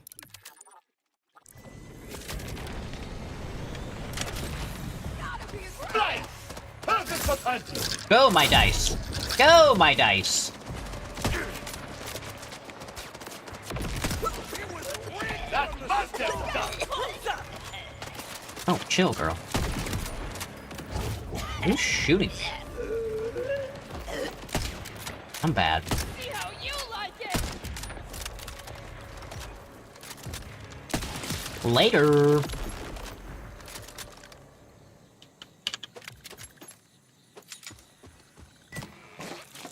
Oh! Thank you.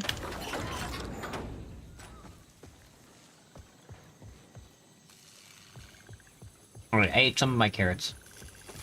Eating my carrots is... I don't know. Carrots always sit in my mouth for a very long time when I'm eating them. Give me another carrot. Yum. I'm kind of like a rabbit. Kind of like a rabbit if he were a white boy.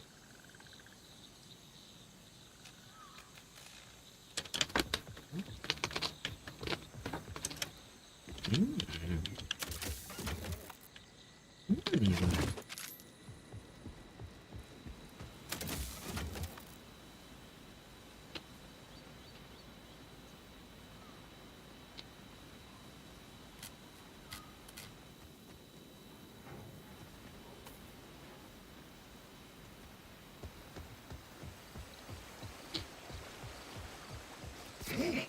Let us see what Kanansi has in store. Later.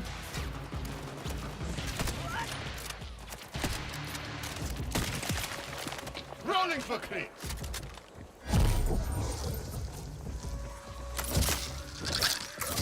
The curtain door is roaring. This has to be stopped. Hang on. Hang on. Give me a second. Stand up. It's not worth it. Oh god. I know a snitch when I see one. Single action finally.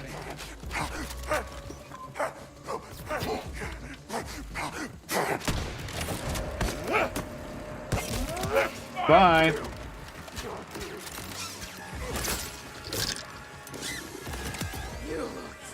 You have rolled. Honestly, kill anybody at this point. Don't even, like, worry about it. I just wanted. have your favorite!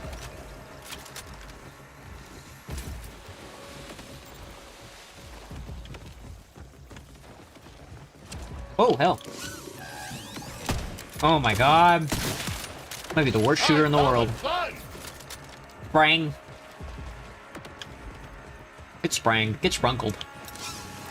You guys ever get sprunkled on? Couldn't be me. Kind of embarrassing, to be honest. Can you... like, get shot in the fucking head? Stop doing that. What are you doing? Well, come back to me. Big money! Big money! Ow. Oh, that guy's big. Turn your back on me! Not anymore.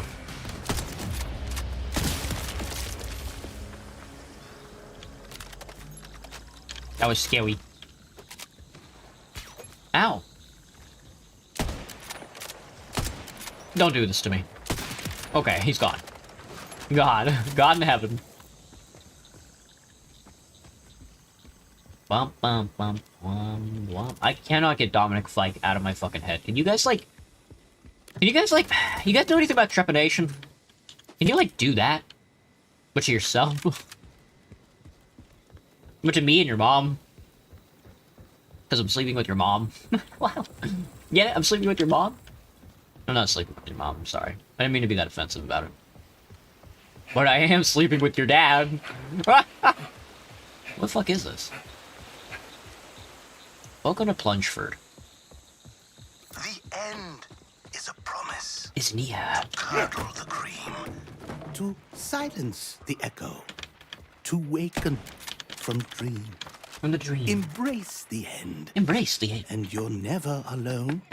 Sleeping with my dad? Sweetens Will you be sleeping the with me? blood. What the hell? And softens the stone.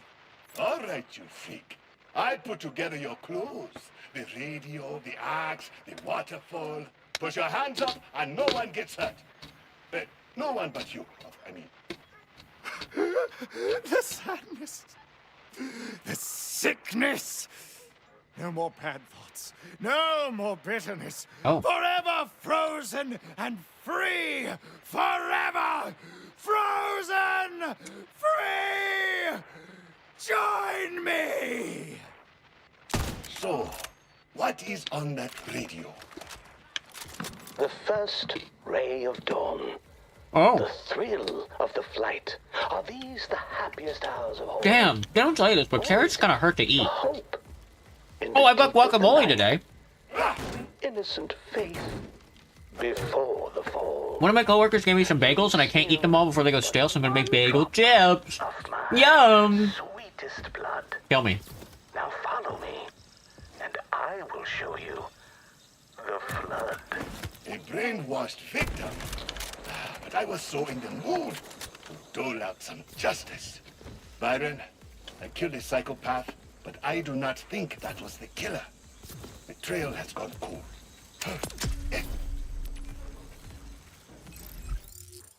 Damn, meat is murder, folks.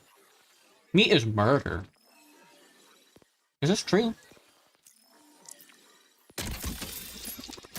Oh, pistol! A shotgun.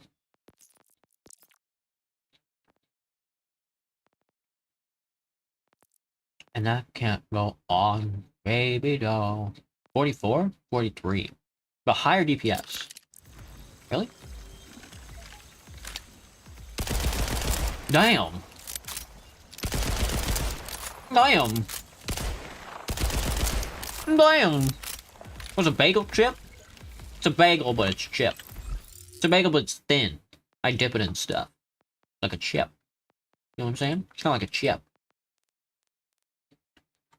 I'm kind of like Matthew McConaughey if he was a chip. You know? Like a chip. Mind if I just say it over and over again and not explain what it means?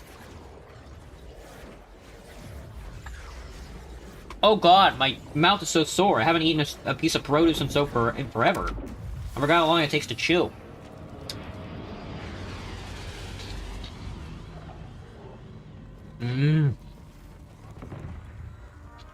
Not another ship. Celery is so much better. I should check for survivors before the order does. What's that?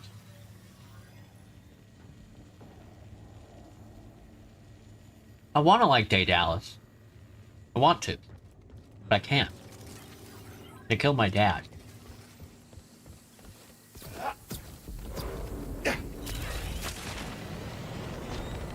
Again? Same as last time we played this. I look like a goddamn Fortnite character. Rush, Conway. Did I miss anything in here? No. I made it to the surveillance. Whoa, whoa, whoa, whoa, whoa, whoa, whoa, whoa, whoa, whoa, whoa, whoa, whoa. This is the main quest. This is not what I want at all. Also, vault fragment. I want to do like this. Was not paying attention. They just threw me into the main quest. Jesus. Technically, meat is murder, but as in America, doesn't have a lot of crops, so the only way to support population is to eat meat.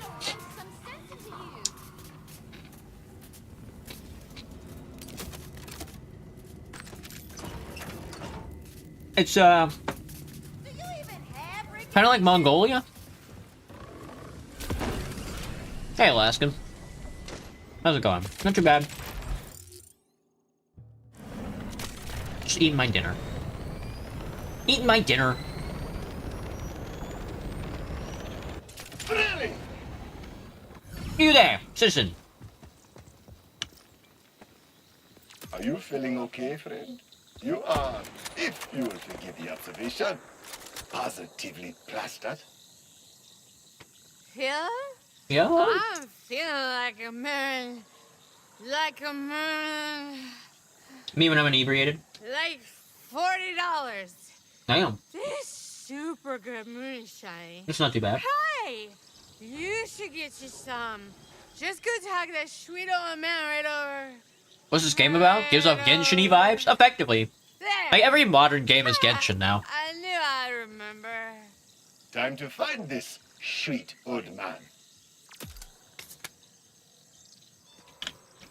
What? Where am I going? Oh.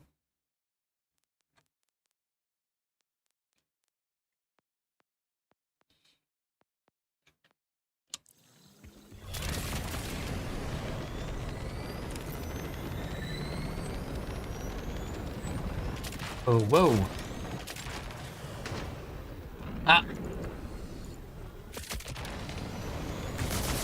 Do not make me turn this around! Oh, got him. Ooh, got him in the mouth. Ooh, a badass!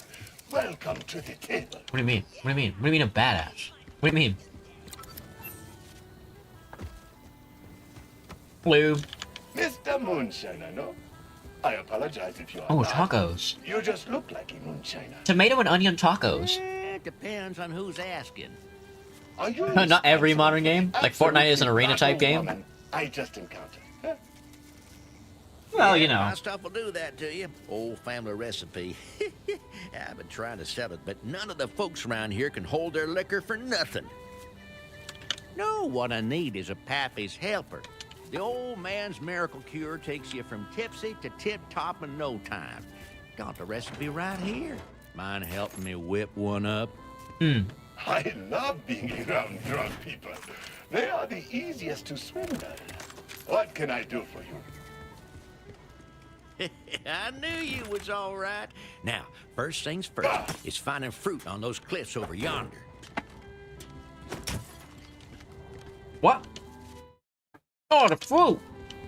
I love fruit. What?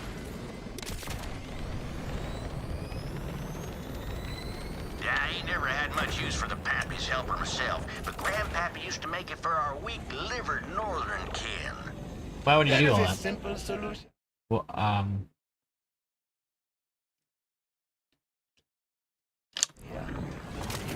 Looted. What? And disrespect my heritage? just respect my heritage. You see, now some of those seeds got real thin shells on them, but I need one that's good and sturdy. Can you not, sir? Excuse me, sir. Excuse me.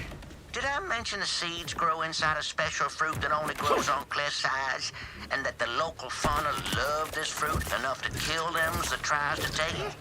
No? Damn, no brain. That sucks. Couldn't be me. Skill issue.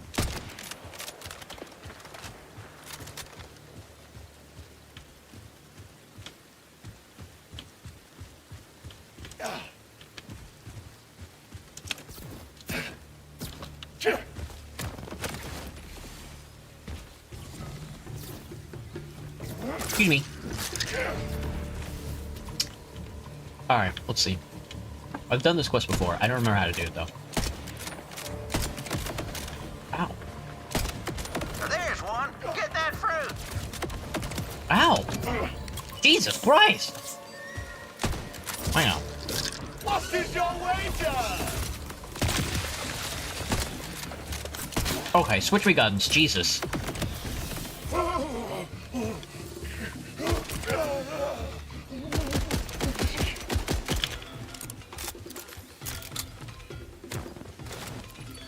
There you go, see?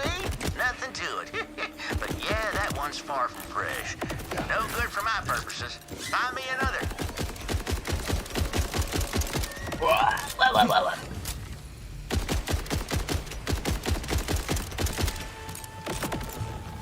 When do I go to the moon?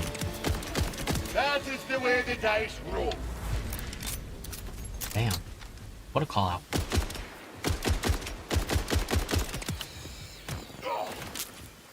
Nice. Except the coloration on that one sucks. Damn, okay, Flavor chill. at all. Try again. Oh, A for effort, though. Grandmammy tried to get Grandpappy to patent the Pappy's helper, but he was never a real entrepreneur. Damn, entrepreneur sounds good. I love a good I entrepreneur. love it, the prize. Oh my god, it's a badass! Hang on, switch me.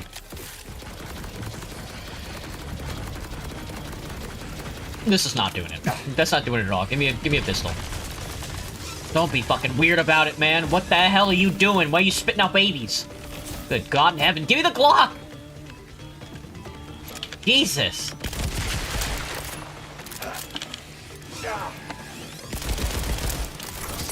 Don't do this to me. Betting on me.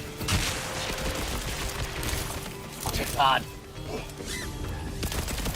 He's dead. Nail the ricochet. Go away! Oh. They're like zerglings. They're like zerglings.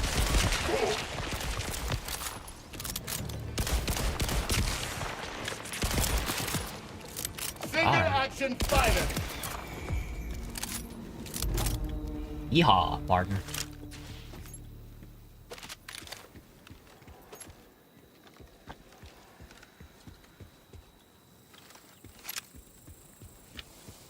Did I get it? There should be one more. Where is this thing? There it is. Man, you got some kind of bad luck, huh? That's the worst one yet. Jesus. This guy hates me.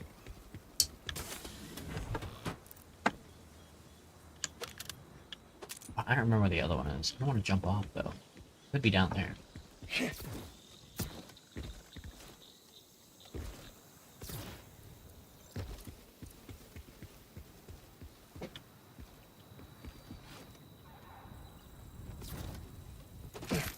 We got the one that was there and there.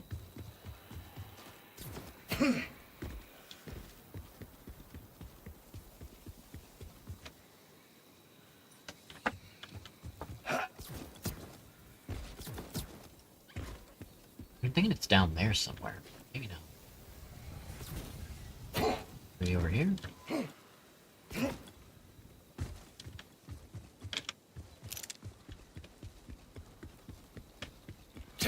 Oh, whoa.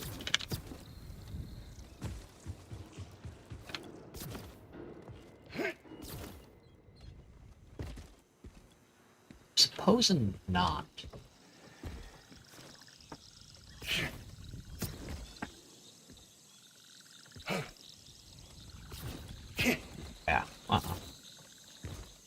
Alright, I don't know what this last one is. I'm thinking it's up on this left side, because there are 2 over there, so there's gotta be 2 over here. There it is. I'm blind. Climb. Now that's a beauty. Nice curvature. You still haven't told me what the game is about? Yeah, I don't know what the that's game is about. one. Now head on back and let's get started. Hey, what do you think about me naming my moonshine after myself? Is that, what's the word? Pretentious? Old Shammy's family shine. Not technically poisonous. I don't know. It don't feel right. Legally, I do not know if you can make You,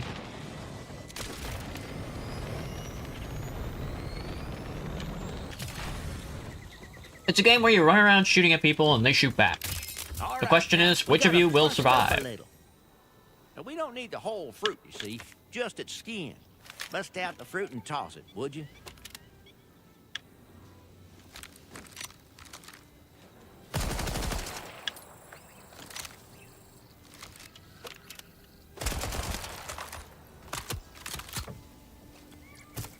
Give it the old body slam. Body slam. There you go. Next, we're gonna need a geyser nugget. Guys or nugget? Confused with guys or nuggets. The Ew. chicken restaurant / all-male erotic venue. Oh, I You know see. about geysers, ain't you? Big hole that shoots things out of it. Gotta be careful with geyser nuggets. Let one hit the ground, it's likely to blow you higher than that new moon we got now. You'll need to snatch one right out of the air and don't drop it.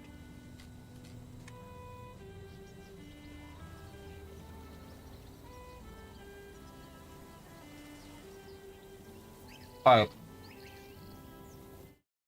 That sounds simple enough.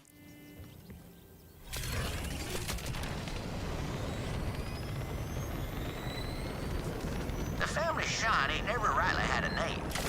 Oh, hey, there's a geyser now. this? A geyser? Are you dipping into your own supply, Shammy? I reckon it's fit to burst. Just needs a little coaxing. Shake the ground, and it'll release the goods. Ugh.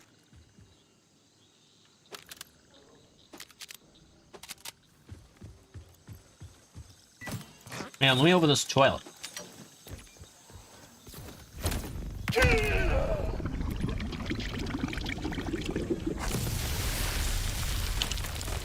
The juice is loose. Oh god. Well done. The recipe for Pappy's helper says, if it's gray, walk away. So bring me a nugget that ain't gray, I suppose. Oh. My bad?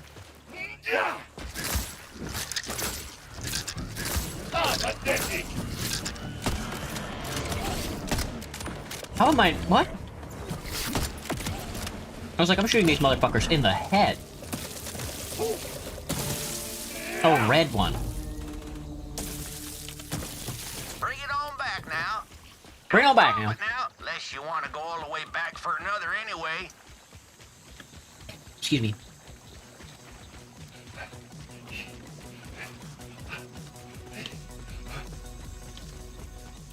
I got chicken stuck in my teeth. May God forgive me.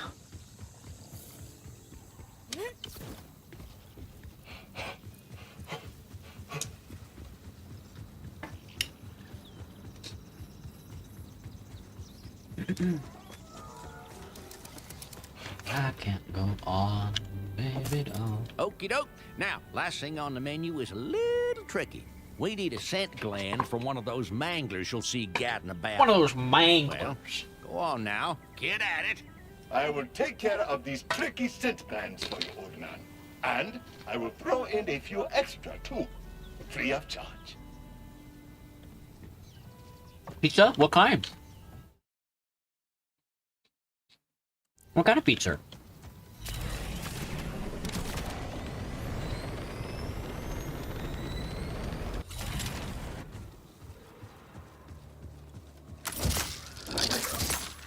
Double the power! Damn. Don't fret now, that thing's got 8 more lives. Unless you caught it on the last one, in which case, good riddance. Now bring it.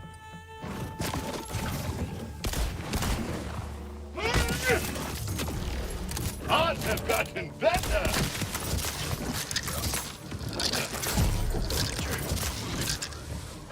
Here's your target. No worry. I'll be taking these. Damn, do I really have to go to the other one? Fuck, they hate me. I wanna go all the way over there.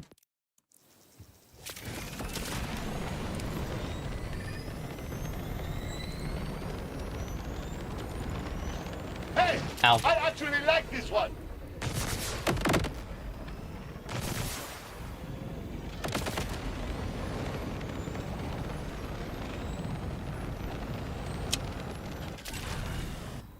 Oh, I leveled up. Pineapple on ham? That's a classic. A pretty classic slice.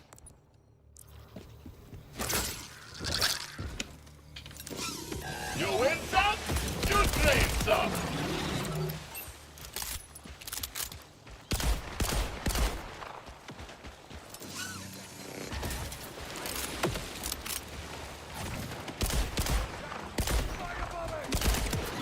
Oh, guys, I need their spleens. Stop being weird about it.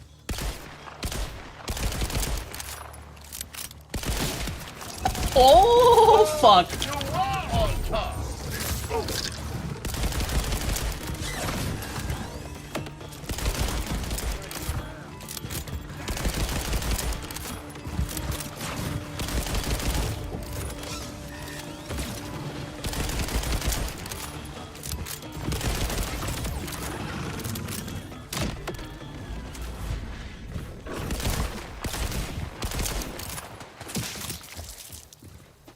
Thank you.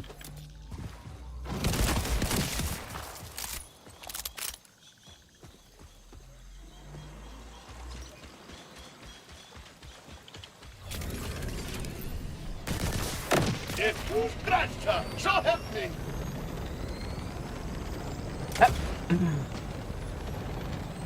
What?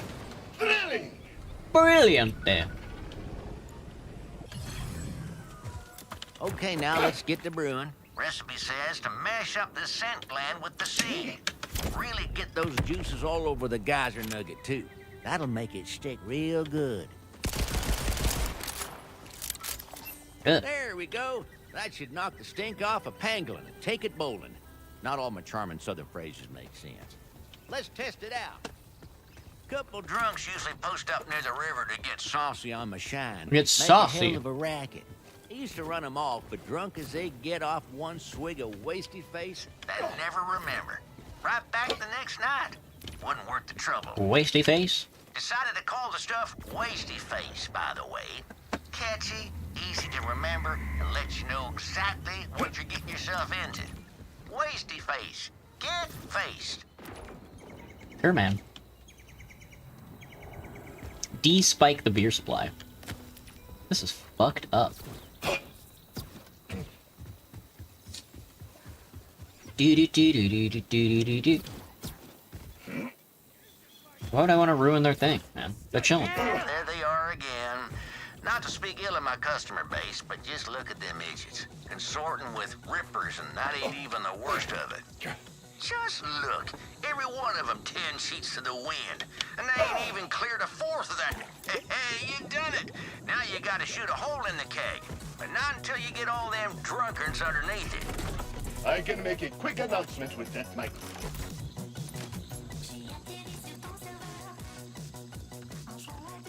Hello, inebriated folks.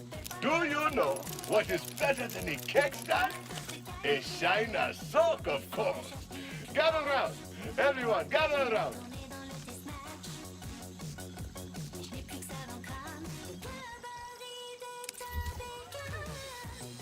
Now shoot!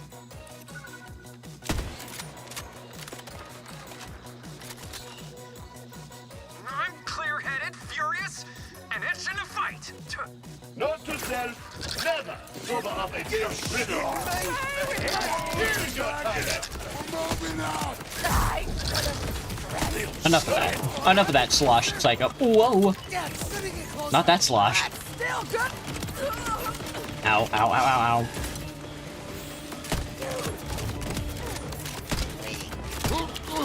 Pardon the outburst. Didn't see that. Oh, that's a grenade. coming, did ya?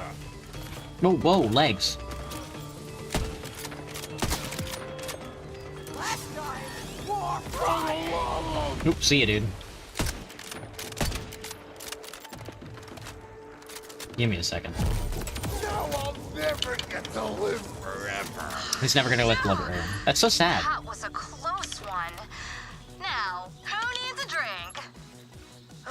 I'd love to get comfortably sauced, but this keg ain't it.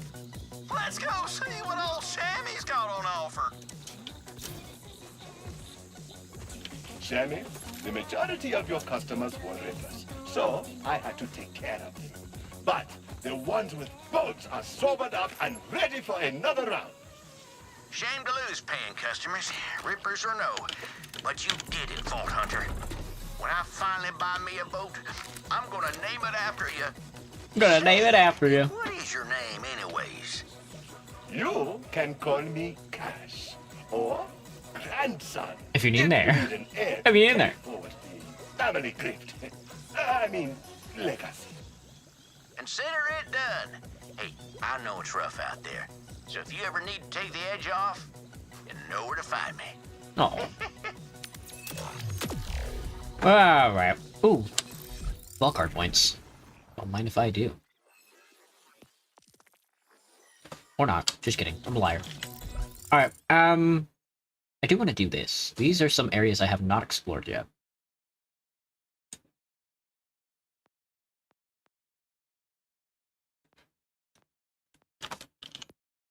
The Bonescape, we need 4 more echo logs. 1 more survivalist cache, 1 more avocarium, 1 more vault symbol, and that abandoned auger mine, which I don't know how to get into.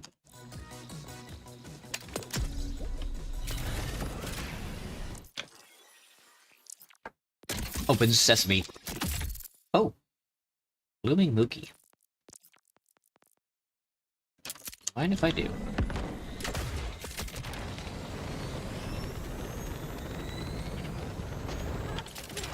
The Haywire Shrine has a survivalist cache. Oh. Oh! Oh, okay.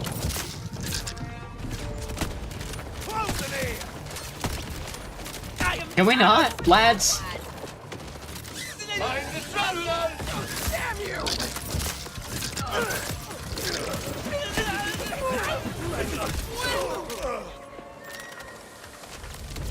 Ow?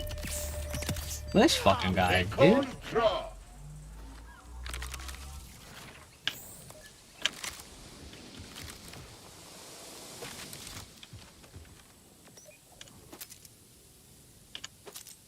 Okay.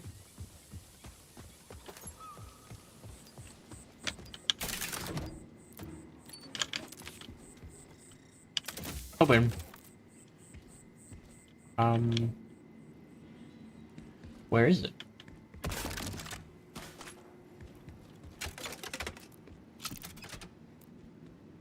I guess we're gonna have to get in that door somehow? No, it's up top. Up here? Ah, there it is. I don't know why it's over here, but... Votes for the gambling.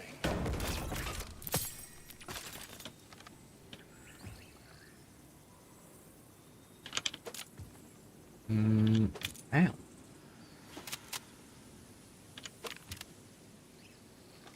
Let's just use all Jacob's weapons this run.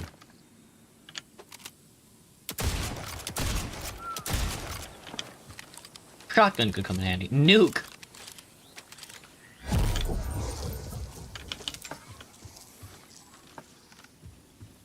Nuke is funny.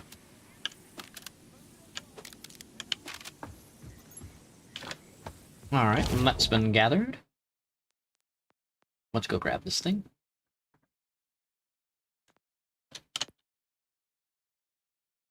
I don't know how you find all the echo recorders. I guess I know there's one there. I guess you had to be near it to see it. As far as the echo logs go. I couldn't tell you where the vault symbol is.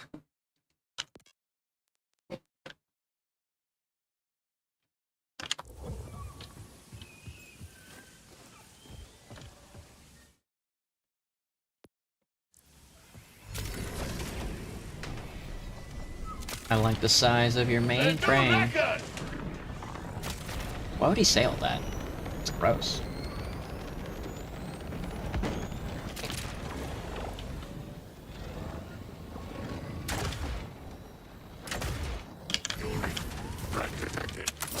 Did you come for an autograph? Later. Later.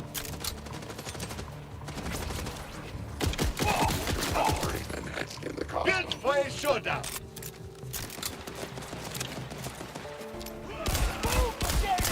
There's no reticle on the site. That's fucking with me. That's a new one.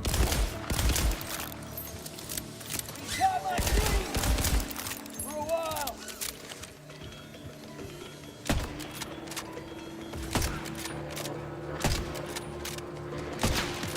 No brain.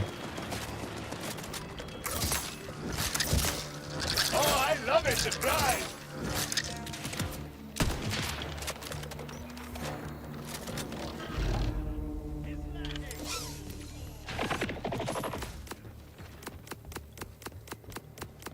You will love this part. Damn, dude. These guys, there's so many of them for this little area.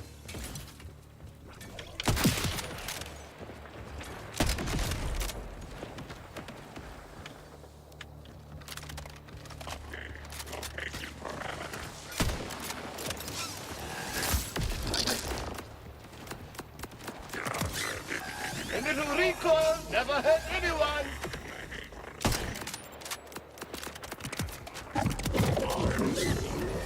Oh, hello. No brain. No brain. That's... Oh, I'm gonna open this. Hang on, let me open the tube.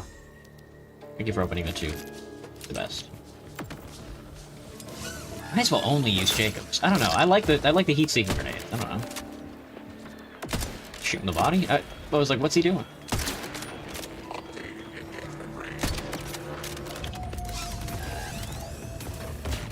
Wow.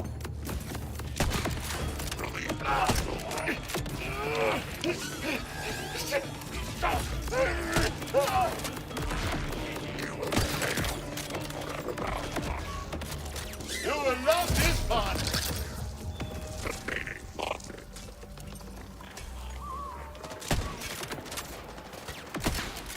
Ah, what a gamer.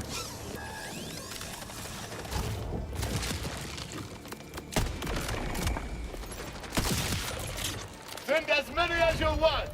They Send- are not me. True. That's true. He's right.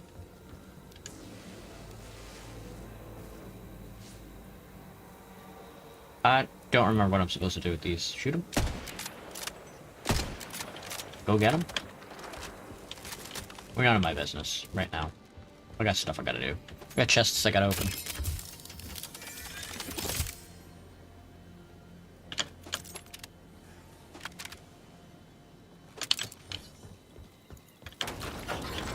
Oh, hello. Thank you. Alright, what's the deal with these? So I have to go get the orbs? Is that what's happening here? I have to go get the orbs? Alright, I'm going to get the orbs.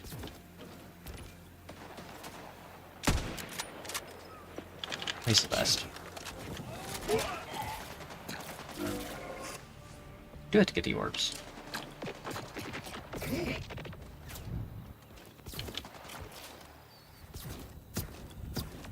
Oh, almost didn't make that. It's chill. No, there should be a third one. Usually it's in view.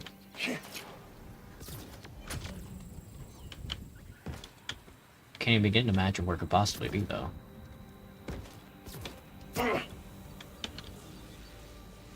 It's over here?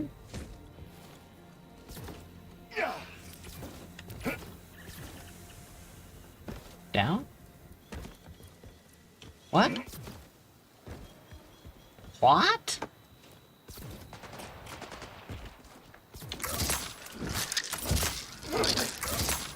Jeez, always with the violence! Agreed. Your favorite!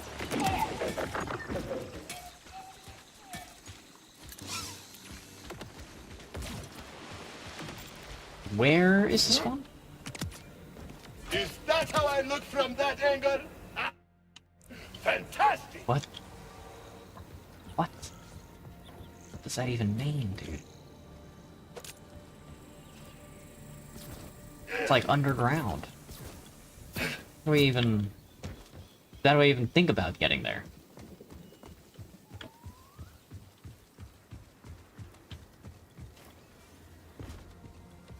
I really do like the size of your main... There it is, found it.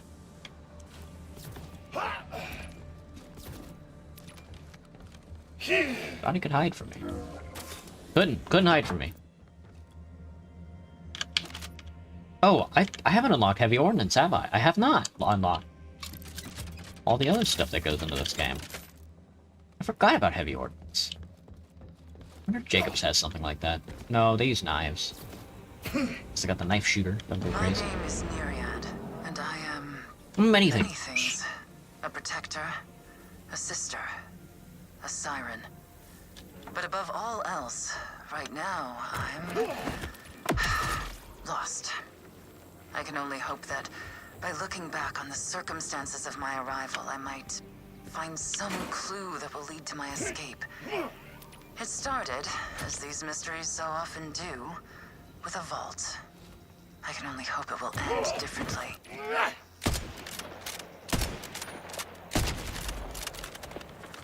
Well, Big money! alright. That's that. Big money! Whoa, I closed the game and it's still playing. With that being said, folks, that's gonna be it for me on the stream today. Not much going on this stream. We did cover the Cuban Revolution. That was cool. I'm definitely gonna do that again next week for sure. Sort of in the same line. Probably gonna do whatever we talk about at the RCA this week.